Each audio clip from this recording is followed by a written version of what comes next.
man, the way Swalwell has responded to this is such rapist behavior. Listen to this.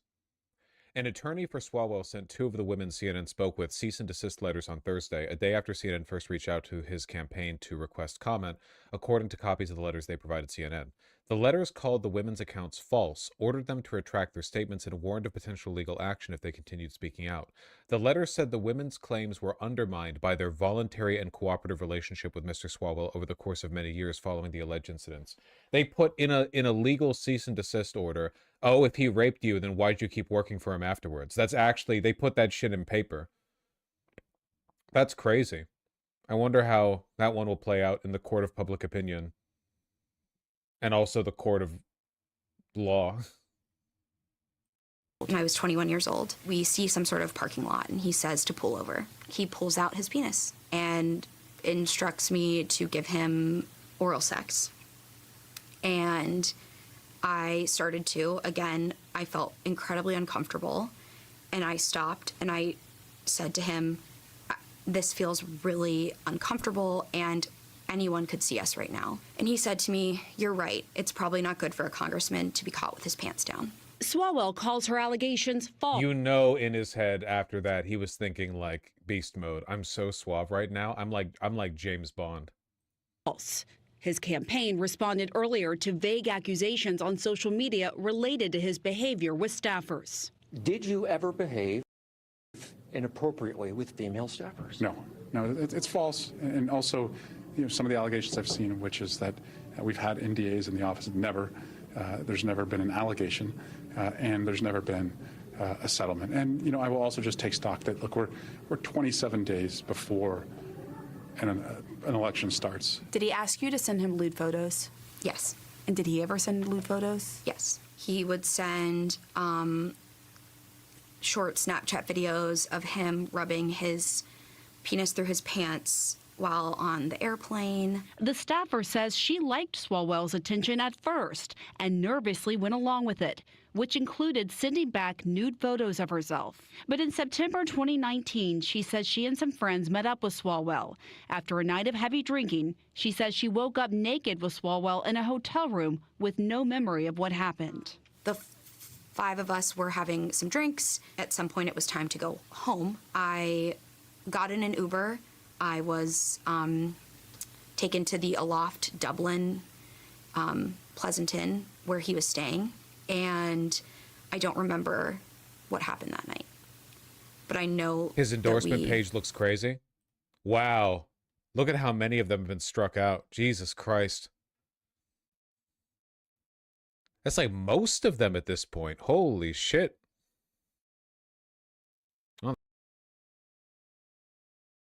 The California Medical Association better wise the fuck up. I mean, for all I know, they have rescinded their endorsements since this screenshot was taken, There was sexual contact. Because when I woke up in the morning, I could feel that there was. And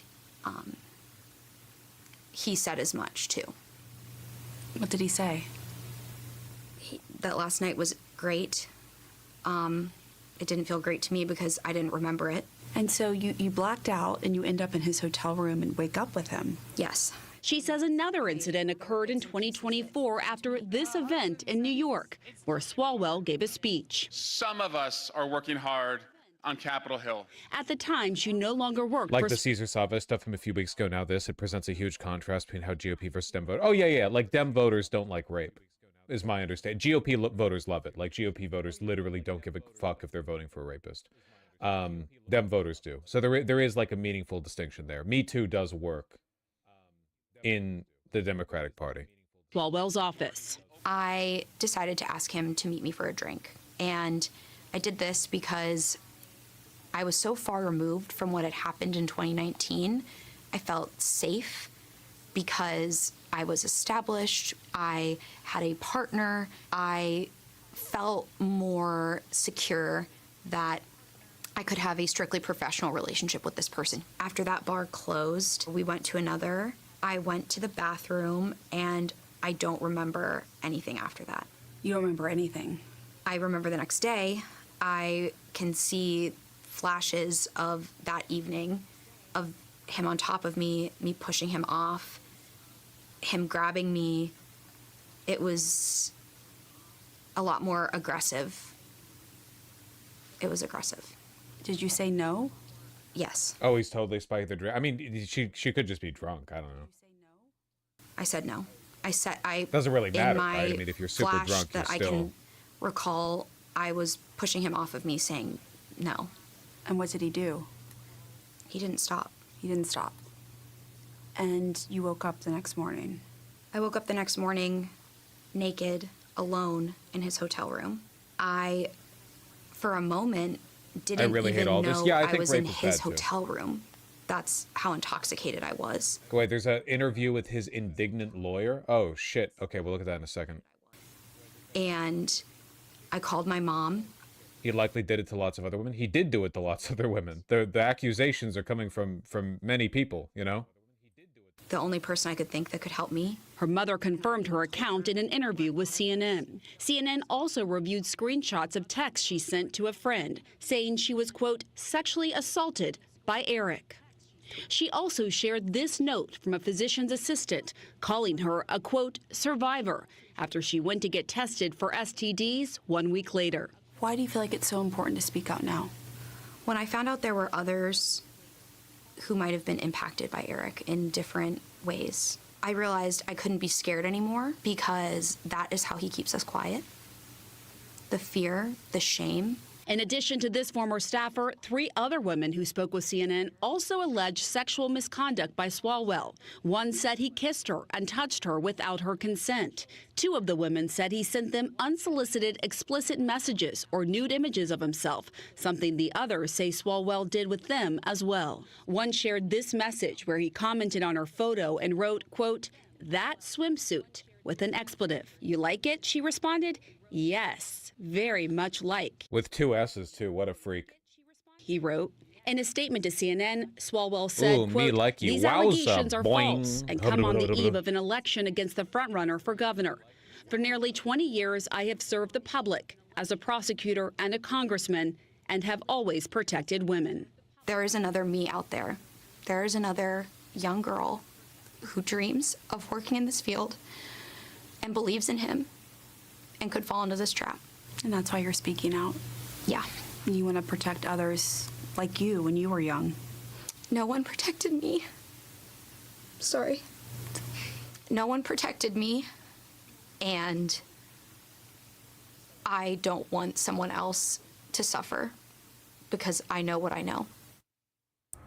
Put him in prison? Well, And Pamela the Brown New joins York, me now. the Manhattan Pamela, DA has opened charges. Unbelievably intense in terms of that conversation. What else do we know about how the campaign's been responding? I mean, obviously he's running for governor. He's a member of Congress. This is unbelievably striking. Yeah, he is under mounting pressure to withdraw from Democratic leaders. His campaign is unraveling since these allegations came to light today. And Congressman Swalwell, for his part, posted this video defending himself, particularly against the sexual assault allegations. So I want to watch what he posted to social media. A lot has been said about me today through All right, we anonymous saw allegations, and I thought it was important. And I appreciate those who have reached out to me to show support. And I look forward to updating you very soon. And a lawyer for Swalwell sent 2 of the women CNN spoke with cease and desist letters on Thursday. That was a day after CNN first reached out to his campaign to request comment, according to copies of the letters. Heard a post about one of the reporters working on the CNN story. They mentioned they did a ton of work making sure everything was airtight. Yeah, of course. They're going against the litigious Zionist, you know? They're going to have Tel Aviv's greatest legal team assembled by tomorrow. They provided CNN, the women. Now, the letters called the women's accounts false, ordered them to retract their statements, and warned of potential legal action if they continue to speak out. The women stand by their accounts to us. Laura. Pamela Brown, thank you so much. Thank you.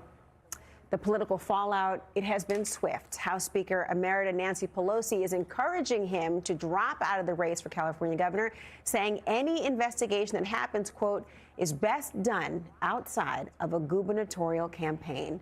Other Democrats, even more forceful. Longtime ally and California Senator Adam Schiff saying, quote, I am withdrawing my indictment immediately. and believe that he should withdraw from the race. Congressman Swalwell's attorney, Elias Dubai, joins. Do roofies knock you cold or just make you go woozy? I mean, it depends on how much you take, right? I don't know. From what I've heard, they're pretty fucking, like, fast, you know? I feel like everyone doubts the efficacy of stuff like that until the first time they get put under for some kind of medical procedure. Because it's like they got you up to the gas or whatever, or they inject the anesthesia, and you're like, I'm gonna fight it. I'm gonna stay awake. And then 5 seconds later, you're down, you know? People always, I think it's very abstract, the idea of, like, you take a pill or a drug of any kind and it puts you out. But that shit happens real quick. Live now from Los Angeles exclusively. Thank you so much for joining us. CNN gave Congressman Swalwell multiple opportunities to respond on camera to Pamela's reporting. I invited him to join us live tonight. Okay, so this is the attorney. Is it just me, or does it seem like the whole Me Too movement wasn't really able to change much? I think that it did change a little bit in the sense that people are a little bit more conscientious of this sort of stuff now, but, like, Hollywood and politics and stuff remain a boys' club where rapists are on top. Also, it didn't change anything in the Republican Party. If you are in the Republican political space or around Republicans, it didn't change a single thing. Because Republican voters are pro-rape. They like rape. They think it's cool when the people who own them rape other people. But at least in liberal circles, I think there's been a bit of a shift, you know?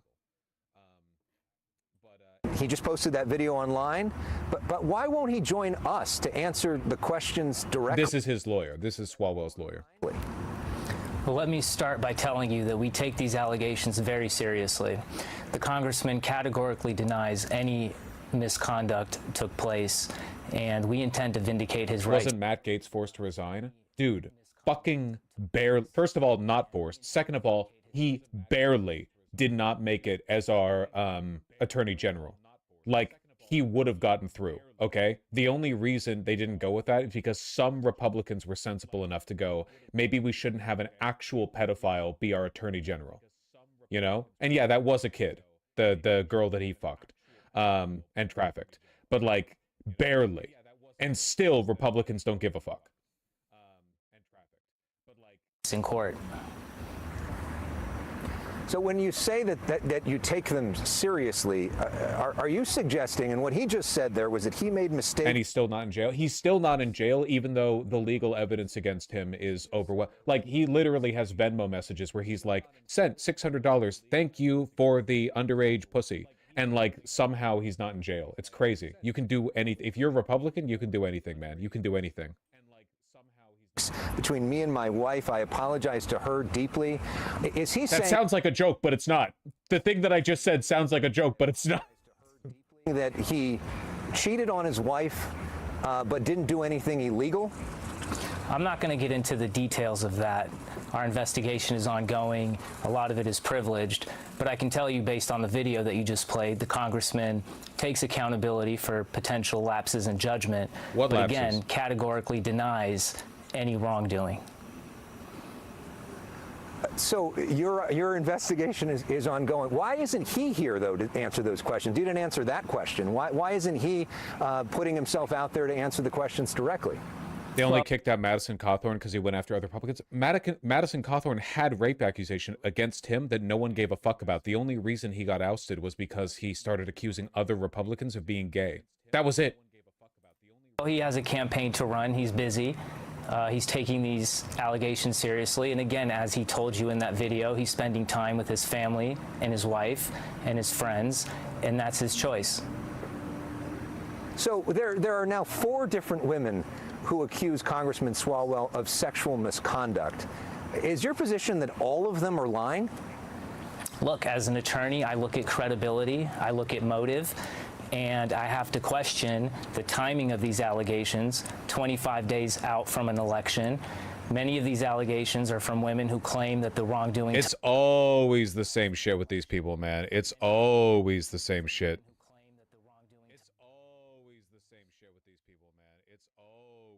Took place many years ago, and in those years, the evidence I've seen demonstrates that these women, certain of them, have reached out to the congressman on multiple occasions, wishing him nothing but the best. supporting his campaign, saying that they'd vote for him for governor, asking for references for jobs, attending social events with him. So from my perspective, looking at the facts, I do have to question the credibility of these allegations. You know that there's a long history and a lot of evidence of sexual assault experts who say that the victims often go back to the perpetrators, and that is... Well, they literally fucking worked for him in this case as well. Frequently a thing. So just because they went back and continued a relationship with him, everything they're saying is not true? I'm telling you that I'm assessing the credibility of the claims that are being made, the timing of the allegations, and it raises eyebrows. But there is evidence. I mean, in Pam's piece, she showed a note from a physician's assistant that called her a survivor. She had an STD pregnancy testing. We talked to family and friends. Was that the lawyer exhaling? Dog, your mic picks that up. You can't do that. Are you kidding me? Confided in. We saw text messages from the time. That was way before he was running for governor, at a time when she believed in him as a candidate and as a congressperson. I'd prefer not to get into those. That was all cooked up years ago.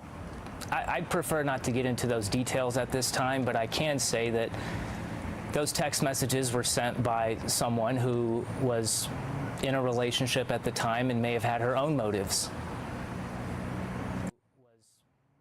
Dog, as your lawyer, I'm telling you to keep raping. What the fuck is this guy? Are you kidding me? He's lining up every possible bad answer. He's failing every check here. Are you fucking joking me? Is this guy a public defender? Why? What does that mean? Yeah. The investigation is ongoing, and I do plan on vindicating the congressman. Oh, you know he regrets saying that. So the Democratic leader of the House, Hakeem Jeffries, is calling for a swift investigation in the House, where the congressman is still a member. Is Congressman... Literally Rape Apologia 101? Yeah, it's just like, I don't know. Maybe it's because I'm worldly and I've interacted with human beings and I'm not like some corpo suit Zionist piece of shit. It's just crazy to me that you can be paid to do this stuff and still be calling the shots that badly. You know what I mean? Like, I'm a defense attorney for a prominent Democratic gubernatorial candidate. What will my defense of the fucking 87 accusations of rape against my client be? What if they were all asking for it? What if they were dressed slutty? I don't know. Just like, I just feel like I guess there should be more sophisticated machinations at play, but reality is and always will be too stupid for that. So you will, in fact, have defense attorneys going up there and being like, oh, well, what if she was lying because she was cheating on her husband? Swalwell prepared to testify under oath that he never had sexual relations with any staffer. That's something that we have not looked at yet. I'm hearing this now for the first time, and I'm not prepared to give you a response. So he is not prepared to testify under oath before a House Ethics Commission. That's not what I said. I said I have not discussed that. So he's willing to testify under... I didn't say either one of those. I said that I have not discussed that with the congressman, and that's something that we will look at. So there is a growing list of Swalwell's friends and colleagues who had endorsed him for governor, but now say that they are pulling their endorsement. That includes Congressman Jimmy Gomez and Senator Adam Schiff, who were campaign co-chairs. They now say he should drop out. Is Eric Swalwell still running for governor of California tonight? As of this moment, yes, he is. He intends to continue his campaign. He's cooked. He's not going to make it out of the jungle primary. Yes, very much so. The notion that all these people... The notion that all these people pulled their support, I suspect that there are political machinations behind the scenes explaining why the Democratic Party has decided to try to consolidate the vote in order to make sure that a Democratic candidate You are defending your client? Why the fuck are you bringing this up? I think the reason everyone is retracting their endorsements and not working with my rapist client is because they're like biased or nitpicking. Bye-bye. candidate makes it past the primary. So I'm not surprised to see that. Can't wait for them to say it's anti-Semitic, call him a rapist. Yeah, thank fucking God above he's Christian, I think. That doesn't make any sense. That's one thing if we're talking about the candidates that are running against him. These are people who endorsed him. These are some of his best friends in Congress. Ruben Gallego, one of his closest friends. Jimmy Gomez, who he asked to chair the campaign. People who have made commercials for him saying go out and vote for him. They are now saying on the record that he should drop out. Many of them saying they believe the women, not him. I mean, why are they all lying? What is their motivation in this? And why is he not listening to his best friends in Congress? People are free to make their choices. I think that this might be an example of a rush to judgment. We have not seen any evidence to support these allegations, and people are rushing to judgment. That's their choice. Why have none of Swalwell's closest allies come out tonight to back him up? Dog, look at my lawyer. I'm losing my gubernatorial campaign. It's early in the night. That might change. So Swalwell said to at least one of the women that he wanted to take their conversations to Snapchat. Why? Why would he want to communicate with disappearing messages with younger individuals that he's interacting with in a professional? The CNN pundit's going in for the kill. He's like, oh my God, this guy's fresh meat. I could probably get this guy to admit to new crimes if I keep pressing him. Capacity. Well, I haven't seen any evidence that ever took place. Well, okay. Hopefully we can provide that to you later, but at least I'll look forward to seeing the evidence. So several of the women received cease and desist letters. They have now spoken out. Do you plan on prosecuting? Your vibe posting was real. Snapchat's a pedo honeypot. I literally don't understand what the actual reason for ever using Snapchat is. Because if you're sexting somebody, wouldn't you want to like be able to go back and see it later? Like if it's all above the board. If you're talking to someone who's hot and you're like, fucking hit me with a rock. No, I'll hit you with a rock. Don't you want to be able to go back and look at those messages later and be like, that was fun? Like, I don't understand why. I have never in my life fucking had a partner or like a hookup or whatever where I was like, good thing this is ephemeral. Like time, it drifts like sand slipping between the fingers. I don't get it. What is it with you and rocks? Well, my theory is that all psychosexual interest is essentially like boilable down to wanting to be hit with a rock or hit people with rocks. Like if we had no genitalia, that would be like the purest expression of our sexual desire, you know?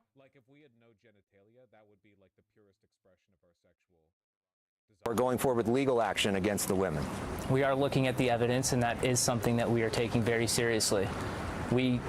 These allegations were made anonymously. We triangulated sources, and we were able to identify who was making. And some people prefer to think their nudes not being able to be saved in us leak, but can't people do that anyway? I don't know. I feel like if somebody was the kind of person to save and then like spread around nudes, they could probably do one of the number of things you could do to quietly take a screenshot.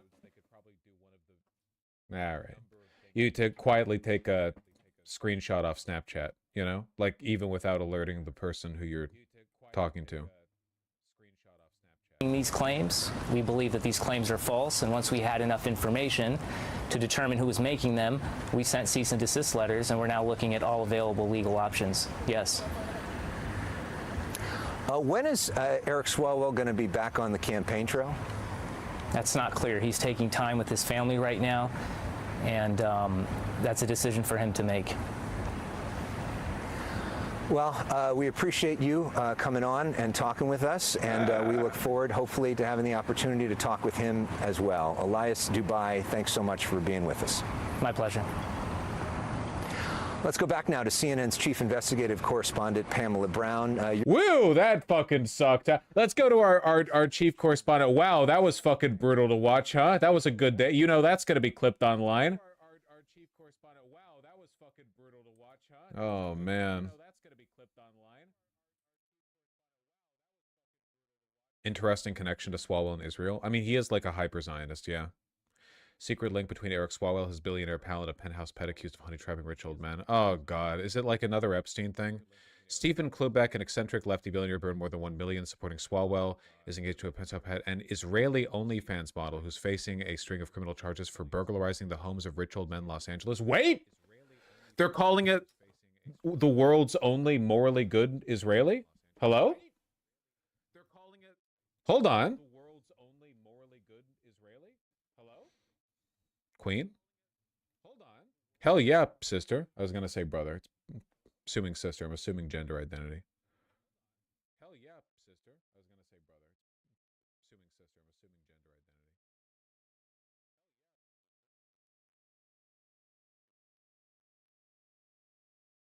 That's crazy. That's crazy. I'm not. These pictures are pushing it. That's crazy. These pictures are pushing it. Okay, we gotta hurry it up, man. Well, in fairness, Marcel, that's like porn clothing. It's not real clothing. Just a reminder, Swalwell ripped ass on live TV. I believe you without clicking the link. I believe you without clicking the link. Oh my God. Stephen Klubeck, the aforementioned lefty billionaire, posting an invitation to his wedding in fucking Jerusalem. Oh my God. Now we're back to classic Israeli behavior. You know, we had a deviation from the stereotype for a moment with the Israeli Robin Hood business, and now we're back in it. God, that looks AI. Wow, really?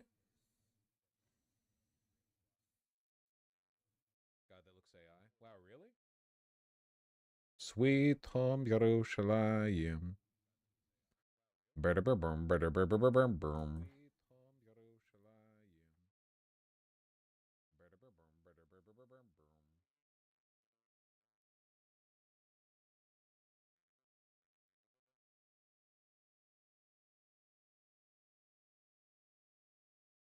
are a lot of pictures in this.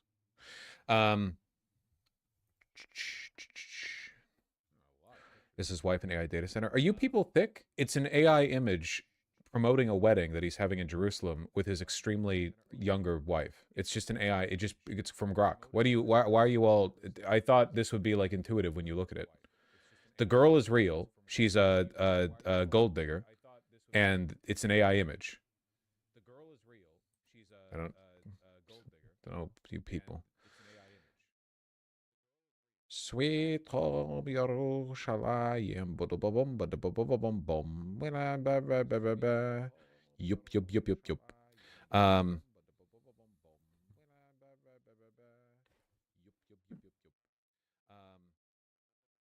Also on the good news front, it looks like polling indicates that Viktor Orban's going to lose tomorrow, though we don't know that for sure, of course. The election's not exactly fair. Yeah, it's hard to overstate the importance of this vote for the Hungarian people, but of course for the broader European Union. Viktor Orban, and as you mentioned, J.D. Vance went over there to campaign for Viktor Orban. In fact, Trump and his crew are so desperate for Viktor Orban to win that Trump directly bribed Hungary into voting for Orban today. That was today. My administration stands ready to use the full economic might of the United States to strengthen Hungary's economy, as we've done for our great allies in the past, if Viktor Orban and the Hungarian people ever need it. We are excited to invest in future prosperity that will be generated by Orban's continued leadership. Very subtle, Mr. President. Exact same thing that we did with Argentina. Just gave him $40 billion for nothing, because, you know, he's one of the few global allies that Trump has. This is an enemy action against the EU by an enemy. No, 100%. Yeah, Hungary legitimately should not be allowed in the European Union. They are an enemy of Europe. They are like if you have Hungary in, you might as well have Russia in. I don't know why that's allowed at all. If you have Hungary in, you might as well have Russia in. I don't know why that's allowed at all. That 16-year political dynasty that he's held on to power consecutively. He's going for his fourth term here. And the real question is he going to be displaced by this sort of upstart campaign that began about a year and a half ago by Peter Magyar, who's really come out of really nowhere, was an insider in the party, and has staged this absolutely spectacular campaign over the last 18 months. And over the last few months, really taking the EU has no process for kicking out member states. Then they should fix it. Everyone is so addicted to following the rules. Just don't. Just kick them out. I don't care. Just introduce a motion to do it and then do it. I don't care how the rules work. If there's no motion to kick out a country, then introduce a motion to kick out a country. I don't care. Like, just do it. Just fucking do it. Double-digit point lead on Viktor Orban. There are a ton of questions, though, going into Sunday. There's a lot of questions about the fairness of the election. I mean, just anecdotally, coming into Budapest, you come in from the airport, every single big billboard political poster is for Viktor Orban. Half of them have Viktor Orban looking very stately, sort of gazing out into the middle distance with a sort of optimistic message. But I'd say more than half of them have a photo of a sort of mugshot of Volodymyr Zelensky, Peter Magyar, saying basically danger. The only way to stop this is to basically vote for Viktor Orban, getting him back in office. We heard from Viktor Orban a little bit earlier today, again, sending more of this message. And this has really been the Orban sort of playbook here. If we kick Hungary, then Eastern Europe's cut off, though it's an issue. I like, that sucks, yeah, but Hungary just literally should. They're an enemy to EU interests.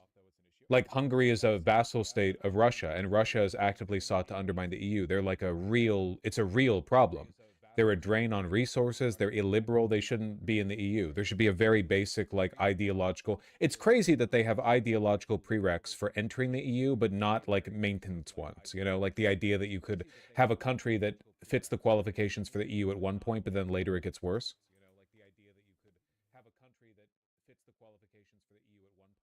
Basically trying to gas up fear, saying that, Hungary is exposed to the European Union, to Ursula von der Leyen, to Ukraine, and that he's the only one that can defend it. Israeli article: if Orban falls, Israel could lose its EU firewall. Yeah, obviously Orban is a big friend of Israel, big friend of Russia. The reason Trump and Republicans like him so much is because he set the model for what Trump and the Republicans tried to do in the United States. But as you can see, it didn't work over there, and it's not going to work over here. Like I've said, the fascists do not have a stable model for controlling society. They don't. They just don't. Even if they win, they can't hold for long. I don't think anyone has a stable model right now. Even if they win, they can't hold for long. I don't think anyone has a stable model right now. He may be running out of steam on that, largely because of an economic stagnation that's really extended for a couple of years, and a real inflation crisis that hit really severely over the last couple of years, has diminished but has left its scars. Well, and what about the notion of the U.S. government at the highest levels being involved in this? When you have the vice president of the United States essentially campaigning alongside of you, is that something that helps him in these final days, Oliver? Or could it actually have the reverse effect in Hungary? Yeah, Kaylee, and not just campaigning a little bit. I mean, J.D. Vance was here for 3 days. He only left yesterday. He did a bunch of state, sort of state visit stuff, spoke next to Viktor Orban. That's what you expect when a vice president comes. He attended a rally. He put Donald Trump on speakerphone in front of the audience to try to get everybody gassed up. I think there's a real question of how much effect this has for two reasons. For one reason, J.D. Vance, most people in Hungary don't really know who this is. Maybe it excites the base that was already going to vote for Viktor Orban. But the other fact of the matter is that 12 months ago, Donald Trump was seen as a real icon, really a different sort of movement in terms of the political far right within Europe. What we've seen from Donald Trump over the last 6 months, particularly on the question of Greenland, particularly on the question of Iran, has zero support across Europe, even on the far right. So some real questions about that. Plus, Kaylee, does anybody like it when people come from another country and tell you how to vote?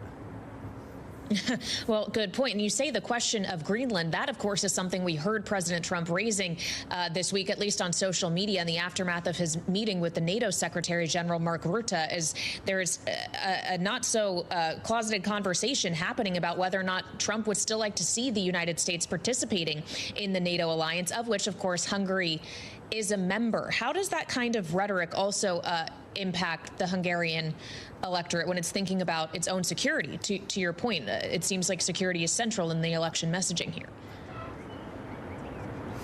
Absolutely. Well, Hungary is very interesting in this way. As you say, it is a member of NATO. It was obviously occupied. I don't find it interesting at all, actually. occupied by the Soviets for a very long time. And in fact, Viktor Orban really cut his teeth in being one of the sort of brave and early politicians to basically say that the Russians need to get out and that in Hungary... Man, I always forget that Hungary is a part of NATO. I always forget that, man. It always slips my mind, I guess, because like Hungary, I just think of Hungary as a part of Russia. So I keep forgetting that they're technically... So is Turkey. Yeah, but at least Turkey historically was on our side of the Cold War. It's just, I keep forgetting that, you know? Should be an independent nation. After the I know fall Poland was on their side too, but I just don't think of...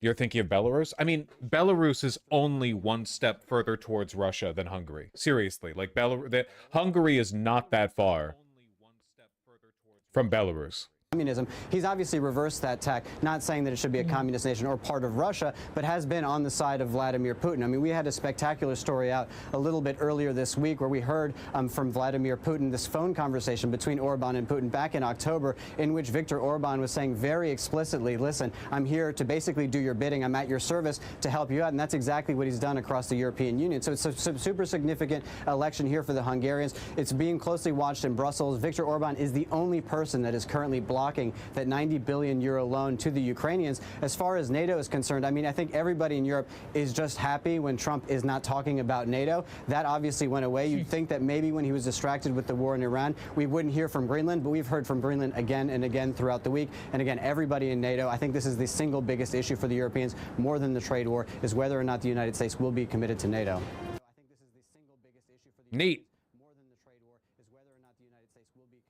Hungarians will go to the polls this Sunday in one of the most closely watched elections this year. Longtime Prime Minister Viktor Orban, an ally of both President Trump and Russia's Vladimir Putin, is facing the most serious challenge to his 16 years in office. As Lisa Desjardins tells us, the White House also has a lot riding on Hungary's vote. In Hungary this week, a nation on a precipice. Between a leader linked to the East. Democracy is dying in Europe because Brussels is directly interfering in that. Is there any real chance the U.S. will leave NATO? Yeah, it could happen. I mean, it'd be pretty crazy, but it could happen. Yeah. National elections. They openly demand that Hungary should have a pro-Brussels and a pro-Ukrainian government. Well, it won't happen, my friends. And a challenger promising a turn to the West. The Hungarians still see that Hungary's peace and development are... He's not that much better, but he is better. I don't know. The EU has been going on its own run towards authoritarianism. Guaranteed by the membership of the European Union and NATO. Incumbent Prime Minister Viktor Orban has led Hungary for 16 years, the longest of any serving European Union leader. Long touting nationalist conservative policies, promoting, in his own words, an illiberal state based on national values, from fiscal conservatism, pursuing state control in the economy, to crackdowns on immigration, and passing anti-LGBT... Like many fascists, Orban used to LARP as like a populist, left-leaning person. LGBTQ laws, banning pride events, and same-sex marriage. Orban has been accused by the European Union and human rights organizations of dismantling democratic institutions, from cracking down on free press and restricting content, to co-opting ownership of independent media. Pro-Orban oligarchs now own 500 media outlets, approximately... Funny how Orban got so ugly as he aged poorly. Yeah, no kidding. He used to be pretty hot. 80% of the nation's media is controlled by Orban's Fidesz party. Hungary's new constitution has angered opposition. The hard right party also successfully passed a new constitution in 2011 that hands control over the judiciary to a political appointee in the parliamentary majority. Sounds familiar. No, the Republicans have modeled their takeover after Orban. So yeah, like pretty much everything that's happened over there is going to happen over here, with the exception of restructuring the constitution, which you can do much easier in Hungary than you can over here. Doing it over here is damn near impossible. Fidesz party. In the first year alone, 274 judges and prosecutors were forced into early retirement, according to a report by the European Commission. The dictator is coming. And despite the Commission decrying the legislation as illegal under EU law and large-scale domestic protests, Hungary has since passed more laws limiting the judiciary's power. Orban has also maintained an anti-Ukraine stance, having vetoed a $103 billion EU loan package after a key pipeline transporting oil from Russia to Hungary and Slovakia was bombed in Ukraine in January. Ukraine has blamed Russia for the attack, but Orban maintains it was Ukraine and Volodymyr Zelensky's government. Yeah, what's the point of having countries' laws potentially be illegal under EU law, but not having a mechanism for removing people from the EU? Twitch streamer. No, there was definitely more to this. And one of the main reasons why this worked out so well is because he was seen as a boy failure. No, not the kind of guy who's unemployed and lives in a dump and smells like shit. I'm talking about the ideal boy failure. The guy who's handsome, smells nice, doesn't live in a dump, but is in... By the way, this is the female equivalent of the born sexy yesterday trope, is this boy failure thing. Instead, just a hopeless romantic. Someone who turns all red when you want to initiate physical contact. The most innocent, naive soul imaginable. The appeal of a boy failure isn't necessarily that he's a failure. It's the fact that he's perfect, but just needs one person to fix him. And that's how a significant chunk of his fan base felt. If you've watched my channel... There's a trope in movies where you have some girl who is, for some reason, enters the world as like a complete and total innocent virgin who can't... He's never been touched by a man before, but she's also like absurdly fucking hot and sexy and stumbles into some loser guy who can teach her the ropes and help her learn everything, and then probably her first sexual experience or whatever. It's not Manic Pixie Dream Girl, it's the... Yeah, fuck. We watched a thing on this a while ago. Before, then it's not too different from a girl failure that has a male audience that wants to fix her. It's the same parasocial mess. This can be very easily seen in... If you've watched my channel before, then it's not too different from a girl failure that has a male audience that wants to fix her. Oh, I've never heard that trope before, but okay. It's the same parasocial mess. This can be very easily seen in some of the most viral fan-made videos of Saikuno, like this one for example, setting at over 3 million views. Saikuno tells his trauma about girls. Saikuno trusts his friend, Disguised Toast, more than the girls. So this guy had barely any romantic experience, and yet still, he had his heart broken. He needs a woman that will fix him and tell him it'll be okay. And maybe she'll be one of his fans. If only he knew how handsome and amazingly desirable he was though. Because he's another fan-made video. Everyone's simping for Saikuno because who doesn't? I mean, God, if only he wasn't a boy failure and understood how smooth he was with women. But he's too naive. Because guess what? This video, sitting at over 4 million views, is titled Saikuno Being Smooth with Girls for 14 minutes. Yeah, I think you get the point by now, right? This image of him... Every woman thinks she's the first one ever to get with a nerdy guy because they're super innocent and sweet, and then they're shocked when buddy has like 50 buddies or 50 bodies because every other girl has the same fucking idea. But I don't think so. There's some other thing at play here because as soon as these girls will get a hold of a guy like this, they will become like very possessive and very jealous very quickly. Like if another girl starts talking to him, she knows what's up, and she's not going to assume like, oh, like, huh, well, my guy won't talk to those girls in a sexual manner because of course, you know, like he's such a boy failure, he's such a innocent whatever that would never happen. Like she'll know instantly. Hey, bitch, get the fuck off my guy. Because she knows. They know. Was so carefully crafted would attract a very large female audience. It would also allow him to be one of the only male streamers to constantly be able to hang out with a majoritarily female friend group without him or them getting in trouble with their fan bases. The gay-coded friend. I feel like when you get later into this game, I feel like there's so many unintentionally broken combos. This pummel attack is way too strong with high mana and mana mill, I feel like. Due to jealousy. The guy was innocent, allergic to love, and he wouldn't hurt a single fly. This allowed him to do things that other male content creators could never do. Like, dude, this is him sniffing the armpit of Fuslie at some point during a podcast when they were talking about body odor. This is how much he was trusted around women. And even though his audience was very obsessed over him, they saw him as so awkward, so incapable of understanding what love or social cues mean that this was fine. They didn't mind, because they were going to be the ones to fix him anyway. So it comes as no surprise that yes, some relationships literally ended over the girl's obsession over him. Hell, I wouldn't be surprised if some gay relationships ended because of the same reason too. He was just that much of a sensation, and that crafted image he built around himself was just so believable and convincing.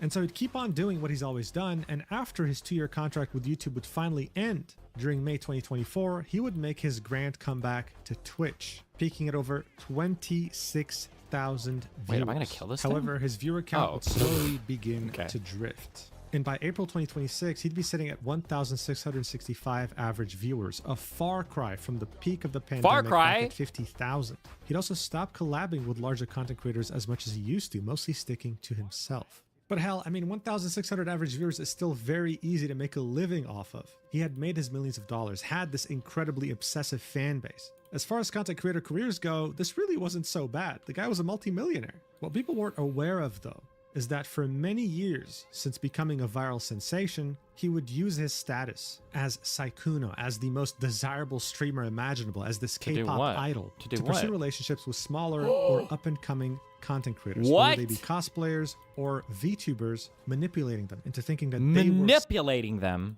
special, all in the hopes of hooking up with them and while being in a monogamous relationship. Oh! This is the real The Sykkuno. real And psycho. now More like we Psycho finally Kuno, am I have right? proof. Hemamol VT, who I'll refer to as Mal from now on, is someone who has been making content for the last year. She occasionally streams from time to time, but also tends to post cosplays on her Twitter profile, some of them being revealing. Those Well, revealing now. cosplays would catch Sykkuno's attention, and he'd follow her on Valentine's Day of 2026. Within barely a few days, he would start talking about how they should move in together into the same house, What? all while having a girlfriend. Oh! When Mal would find out about the girlfriend, she would decide to write a Google document. Thank God. Very normal.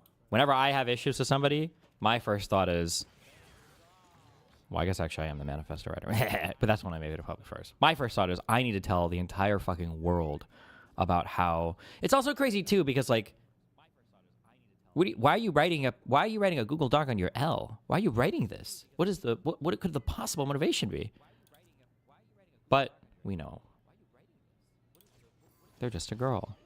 Google document would contain Mal's side of the story as well as Elfie Leah's side of the story. Another VTuber who, of course, also posts cosplays from time to time, which is why Sykkuno was interested in her to begin with. She also had no idea that Sykkuno had a girlfriend and would meet up with him during December 2025 in Paris when he would travel for a convention. I'm clicking follow back, it's not she would working. On what? Shut up. actually end up sleeping with Sykkuno, again, completely oblivious that he has a girlfriend. They would both share their stories and the DMs with Sykkuno in the Google document. This document would be 32 pages long, and it would detail both of their experiences with Sykkuno, leading up to the revelation of the fact that he has a girlfriend, as well as a link to the full 17-minute YouTube video in which Mal would confront Sykkuno about cheating on his girlfriend with her. Here's how it would start off. On Valentine's Day of this year, I was followed on Twitter by Sykkuno. I thought it was amazing that such a big content creator even knew I existed, let alone followed me on social media. He had been my role model. It is kind of fucked up here. Can you believe that he would really message this girl for sex? Oh, I've already Really? been through this, Steven. Brother, this guy, he needs to leave all these girls to us. He's a menace. Chill! What is wrong with you? This motherfucker's a menace, man. We gotta Jesus! cancel his ass. Chill! Jesus, I need to stop going through this one. Oh my God, okay. And someone I I, know. looked up to for a long time, ever Jesus. since my days in high school. However, what I learned about Sykkuno after that day would make me regret my decision. And she messaged Sykkuno him. is I think so. not the kind, soft-spoken character you see on stream. He is a serial cheater, liar, and manipulator who uses his status to get what he wants from as many women as possible. More specifically, ones who are smaller or up-and-coming content creators, knowing that he can take advantage of them. After confiding in many others that have had similar experiences with Sykkuno, I realized that this was not an isolated incident. In fact, it was something that had been going on for multiple years. What? He always made sure to cover his tracks and never left a paper trail significant enough for someone to make this public. Never left a paper trail? I feel like we're getting a doc about Enron. What are we talking about here? Oh my Like, what, you got God. me. But now, this has all changed. These are serious allegations, and I fully understand that this should not be treated lightly. I urge all other content creators... Wait! This cat is not about to die, right? I have the cooler box. Thank you. Okay. personally affected by Sykkuno's behavior to not remain silent, as I believe that there is strength in numbers. This document will not only include proof from me, but from another victim who has given me her consent as well. Victim. Below, you will find evidence that will expose this calculated pattern of love bombing manipulation. Love bombing manipulation! As well as a recording of a voice call where he explicitly admits to all his wrongdoings. Everything. All right, so already this is one hell of an intro to the document, right? One thing I want to point out. This is one hell of an intro. Oh my god. Out is the urging of all other content creators who have been personally affected by Saikuno to come out about this. As I had already mentioned, there are many people who were affected by his actions throughout the year. Does the whole drama boil down to him cheating? Is this literally it? Yes. The problem is well, kind of, but not really. The problem is that the girl didn't get him in the end. If Saikuno would have agreed to date her, then nothing would have been written. It would have been fine. In fact, if Saikuno traveled to any expo or convention or event, then you can bet a hefty sum of money that he always had someone there who he flew out, hoping that he could bring them to his hotel room. Anyway, the next section of the document would be titled, Our First Conversation. After Valentine's Day, I was so excited about him following me that I told a friend who then urged me to strike up a conversation. I finally worked up the courage to send him a DM and he replied right away. So here we can see on the 15th of February, Mal would send, "Are you still looking for a Valentine's date perhaps?" To which Saikuno would say, so innocently, okay.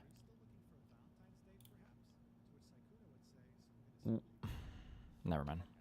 What? You can't just open up with... I don't know how to describe this, but there's a thing that like blondes can do with their hair that makes it look, there's just like a lot of different colors and volume and good stuff going on. And then there's like this like scraggly, horrible blonde look. Why do so many girls do this scraggly, horrible blonde look? Can somebody explain to me why? Give example. I know that Melina did her hair nice like this. I'm sure we could probably find... I don't know what to... Hold on.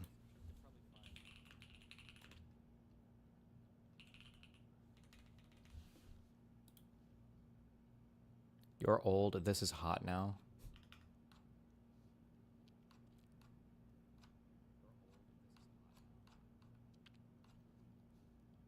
Is it though? Okay, hold on. The London Times just wrote an article about... Okay, no relation, but... Okay. Look at this hair. Disgusting. Horrible. Okay? But I feel like this is what a lot of people do now. But then look at this. I feel like this is a million times... Whatever is going on here with the coloring, I feel like this is like a million times better. But I feel like so much gravitates towards this. I'm looking at the Sabrina Carpenter picture, and it's like, it just looks horrible. This hair, or the coloring is just bad. I don't know why. But then I feel like, but there must be a reason why. Maybe it's just like a trendy thing and I just don't understand it, or it's just like a trend I don't get or whatever. It's called a balayage.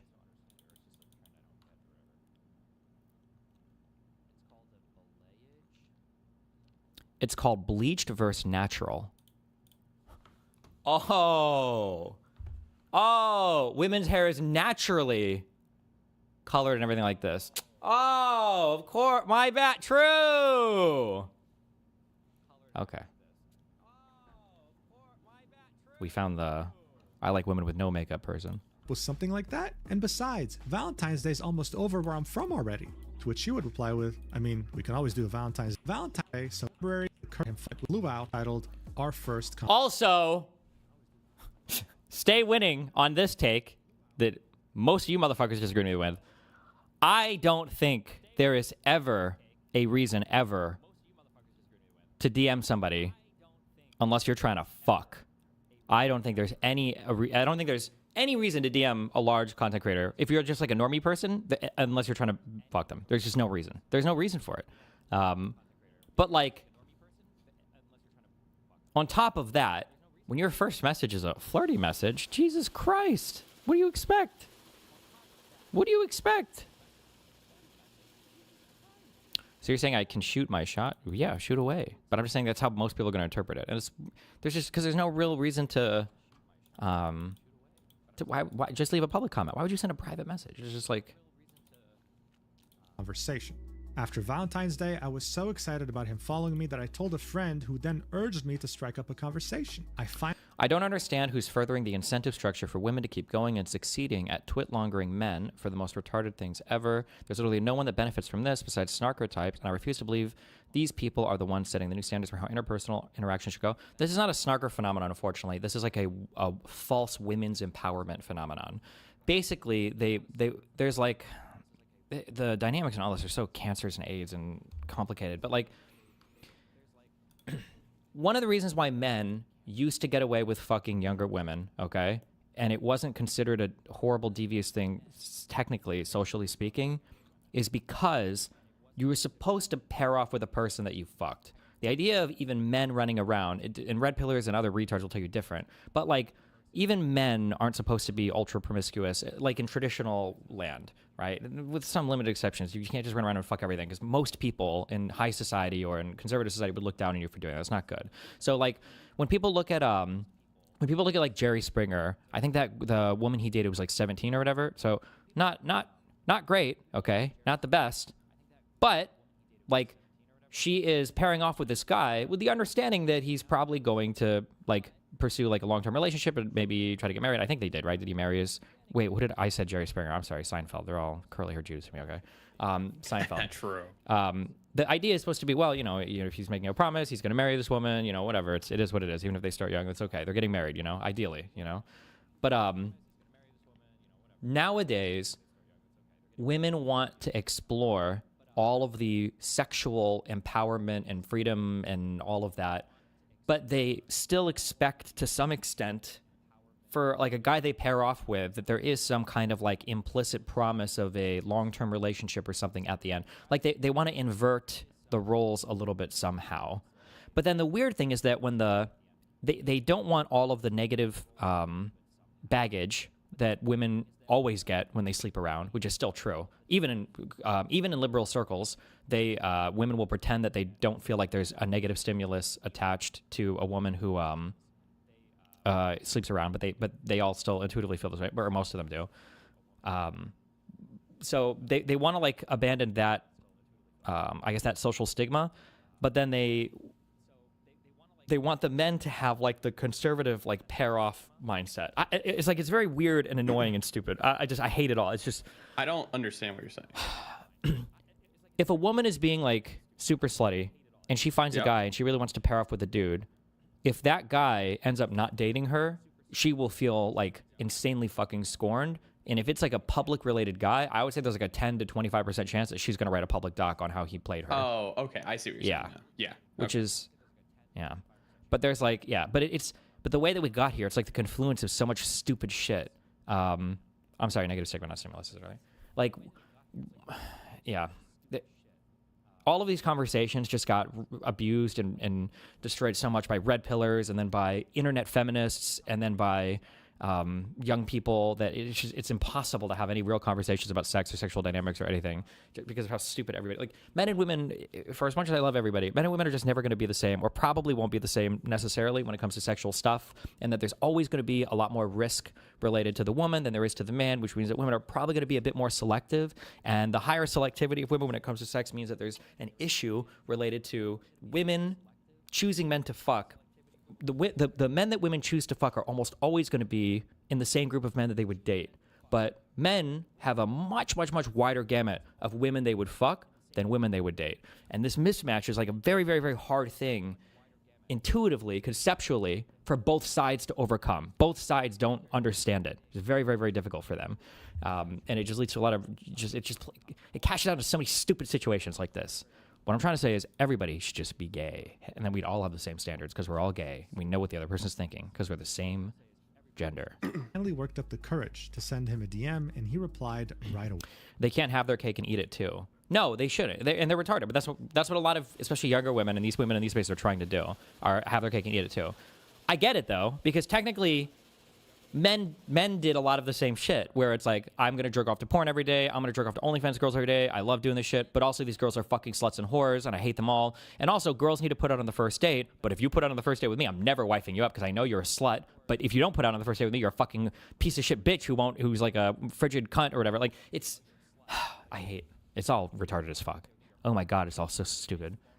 Strike up a conversation. I finally worked up the courage to send him a DM, and he replied right away. So here we can see on the 15th of February, Mal would send, "Are you still looking for a Valentine's date, perhaps?" To which Saikuna would say, so innocently, "What? You can't just open up with something like that. And besides, Valentine's Day's almost over where I'm from already." Like, this is a very obvious "I want to fuck" message. That is the most obvious. If a girl were to message me this, the only question is when and where. Or if I want to, I guess, depending on how buttery my steaks are. Like, this is like, this girl's so obvious what to fuck. If a girl DMs you with this as a guy and you look at her profile, it's, okay, Jesus, let's go. I mean, Jesus, you want to, tomorrow? You live in LA? Like, it's like so obvious. Jesus.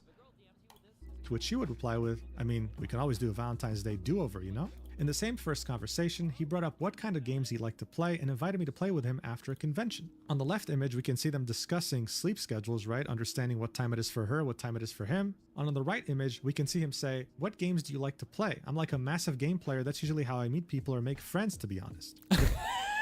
Okay, I don't know. Hold on. What games? I'm so sorry. I'm just way more straightforward now, okay? But I'm just curious. This is like a little trick when you ask a girl, like, "Oh, what time is it?" What you're trying to see is if they say the same time as you, then you know that they're in the same time zone. time. So, well, no, you can just get a little bit closer where they live without being super forward. So a girl DMs you like, "Oh shit!" It's like, "What time is it where you're at?" And if they give like a time zone that's like EST and your PST, you're like, "Ah, fuck it." But if they give like the same time, you're like, "Oh my God, wait, oh shit, same time here. Are you in California?" Whatever. Right? You can. I wonder if that was the goal here for Saikuno. I don't know. So I don't know. All right. Do you like to play? I'm like a massive game player. That's usually how I meet people or make friends, to be honest. In the next couple of images, we can see Saikuno talk about the game he was playing, which was Outlast Trials, saying that maybe Mal could carry him. She would agree, give him her Discord, and then wonder, "Hey, are you done soon with your stream? Because I'm getting tired." She hadn't slept all night. She was pulling an all-nighter. He'd apologize for taking so long, and then he'd say that he has a convention to go. This up. Well, no, he didn't because he fucked her. I'm pretty sure they were smashing. So. No, he never smashed this girl, I'm pretty sure. Are you sure? I think so. And she docked him? She Me Too'd him? Yeah, I'm pretty sure they hadn't smashed it because I don't think EU TwitchCons happened, did it? This one he didn't. Oh, well, what the fuck? Damn. Yeah, she docked his ass. So after making her wait for like a few hours, he would say, "Hey, listen, can we just play tomorrow? I have a convention to go to." And they would agree, "Okay, let's play after the convention." This is what would lead us to the next section. Interest in where I live. For context, this is still the same day as the first conversation, only moved to Discord and a few hours apart since I'm EU time zone and he's US time zone. So yeah, these DMs have the timestamp of 10 a.m. EU time. The last DMs we can see on Twitter were at 9 a.m. So this is barely have the timestamp of 10 a.m. Wow, look, you can tell it's EU because of the date format and the fact that there's a single digit month in the middle. You can tell that here, and there's a 0 in front of it. Those are European timestamps for Discord. You're the Discord timestamp knower. Yeah. Don't ask me how I know that one. a.m. EU time. The last DMs we can see on Twitter were at 9 a.m. So this is barely an hour later after they added each other. Mal would continue by saying, "Things started out innocently enough with him inquiring about fun things to do near where I live, such as aquariums and conventions. TwitchCon EU specifically. I'd like to point out that I said we could go on a date to make up for Valentine's. He not once expressed to me any discomfort or that he wasn't single." So yeah, this is how it goes. If someone expresses interest in you, right, you typically tell them fairly quickly that you're already in a committed relationship. You don't just let things slide. Mal had no reason to think that. Why? Is that? He's pretty brazen here. I wonder if him and his girlfriend were open, or did he really just not? No, he was cheating. Like instantly though? Like he's not Yes. paranoid that his girlfriend, or maybe I've been in too many toxic situations. He's not paranoid that his girlfriend wouldn't like make another account or get a friend to DM him to see if he would. He's just like, there's no test. There's no test at all there. He just fucking full goes. sent it. Jesus. Yeah, he That's didn't care. wild, bro.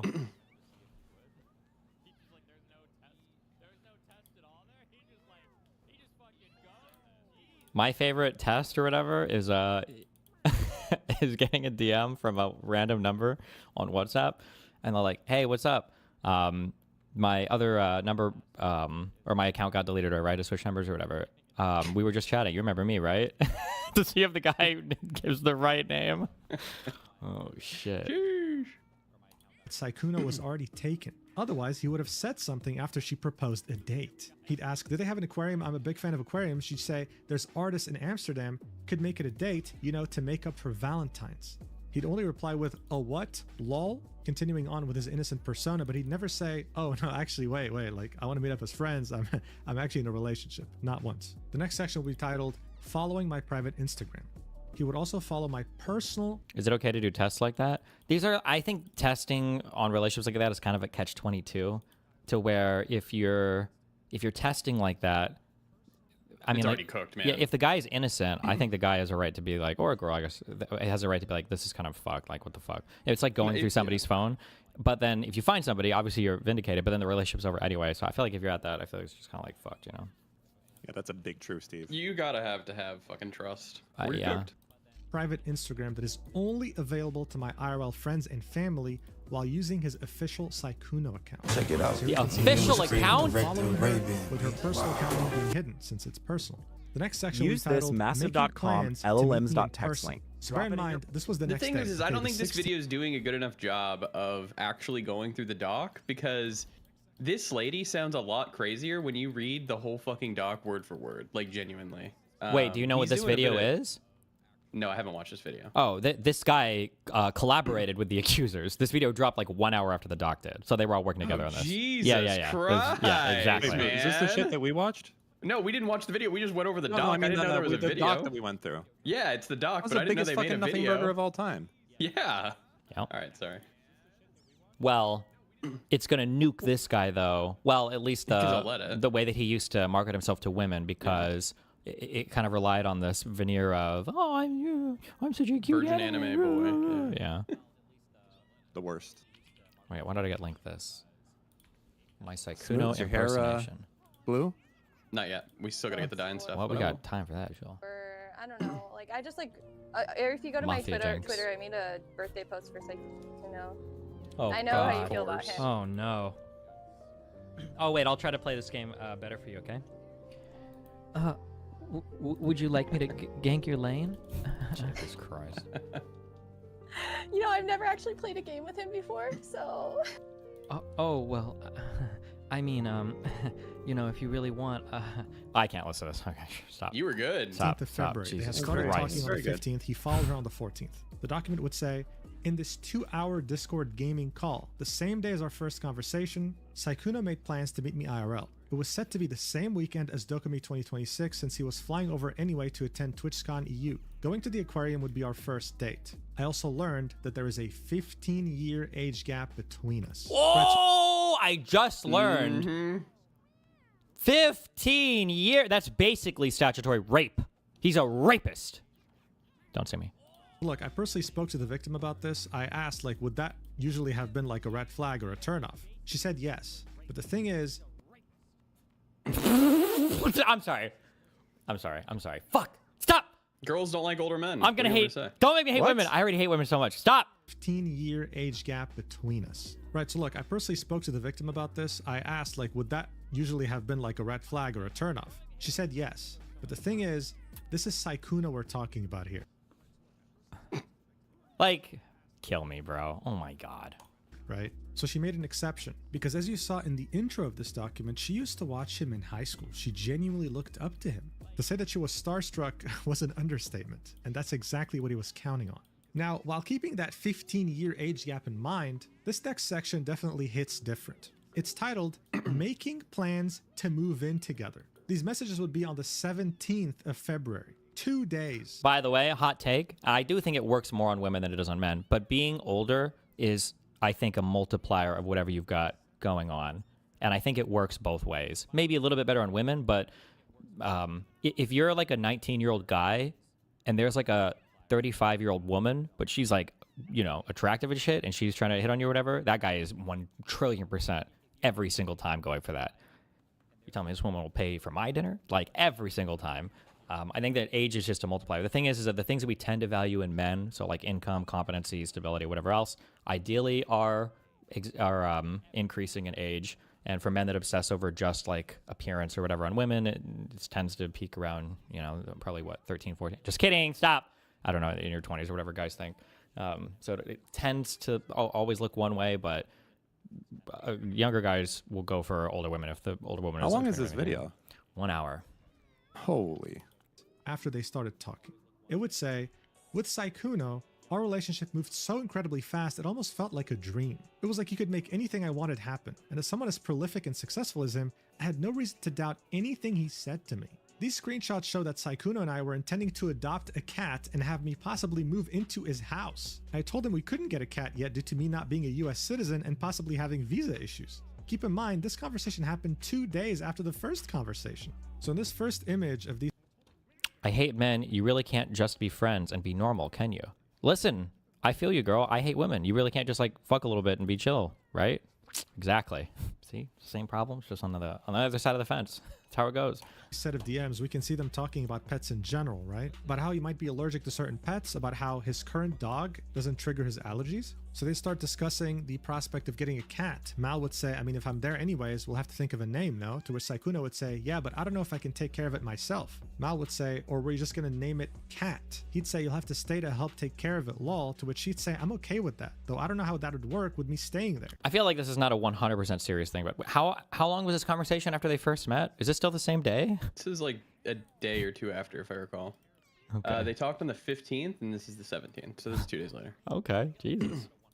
I can't stay forever either, you know, because I'm not an American citizen, and I'll also probably have to go back as well. Because I mean, I hope at least that I can go back to studying end of this year. And like in Just general, reopen the everything Twitter is so link, man. You'll expensive. understand Then why. he'd say, "Oh yeah, that's true. Okay, maybe we can get a cat together another time then. Besides, don't you already have a cat?" Which she'd say, "Yeah, but they're my dad." Is the age gap thing a shock to the woman because Saikuno looks hella young?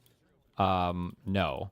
The age gap, all of the benefits just become inverted if it doesn't play out well. So a guy who's older than you is emotionally mature, is more financially stable, it has more experience in life, and these things are just all like strictly positive. But then if the relationship doesn't work out, oh, well, that additional experience he has, he used that to manipulate me. Oh, that financial stability that he has, he used that to exploit a power differential in us. Oh, that emotional maturity or whatever, that was just used to manipulate and be a predator and gaslight me. Like, it's fucking stupid. Also, did you finally order the food? And he'd say, "Oh, I see. So you wouldn't have to bring them if you just moved somewhere." To which she'd say, "No, I guess not though. I'd miss them so much, so I definitely have to get new pets." So barely a couple days after speaking to each other, Saikuno's out here discussing getting a pet together, taking care of it, raising it together, and looking into the possibility of her maybe moving in together with him one day. This was as he was sharing a home with his girlfriend. The next section will be titled, Lying About Being Single. Would you agree there's a phenomenon of people that surround streamers / celebs that end up drastically overestimating the relationship they have with someone because of the parasocial connection? They'll approach them buddy and then assume the conversation is as like longtime friends on their side, while celebs / streamers interprets as a romantic approach. No. I think everybody generally knows what's going on. And I think these are issues that have existed for as long as men and women have fucked each other. And dating history. In this screenshot, Saikuno said he has only ever had one relationship his entire life. I would eventually find out that that was a lie and that he had been dating and living in the same house as his girlfriend for years and that I was not the only girl on the internet that he spoke to on a daily basis. Well, I mean, like, Saikuno's definitely playing into being a little fucking naive whatever guy here. But if somebody were to tell me, I don't know, LOL, I've only, like, actual dated someone once. When somebody says that to me, what I'm hearing is that, like, you had one real long-term relationship and maybe a string of smaller ones where you either didn't live together or they didn't last long. That's what that sounds like to me, but... So here we can see DMs of them discussing this topic. Mal would say, I mean, you've been in relationships before. It's not like it's your first relation. Broke up with me, so yeah, I think I'm just not very good, so it's probably just a me issue. To which he'd say, did you like never do anything for your ex, like at all? To which he'd say, I mean, I think I did. I don't think she thought I did, so yeah. But I mean, everyone has their own way of what they want, so it's important to be like, are you getting what you want? And if you're not, I totally understand. Mal, of course, would want to inquire as to what he was saying. Like, what do you mean you think you did? Like what? But he'd never specify, and he'd always keep it vague. Keeping up this persona that he crafted, the one that was allergic to love, that had no idea, like, what was going on with women. This would lead us right into the next section. Allergic to love, that had no idea, like, what was going on with women. Well,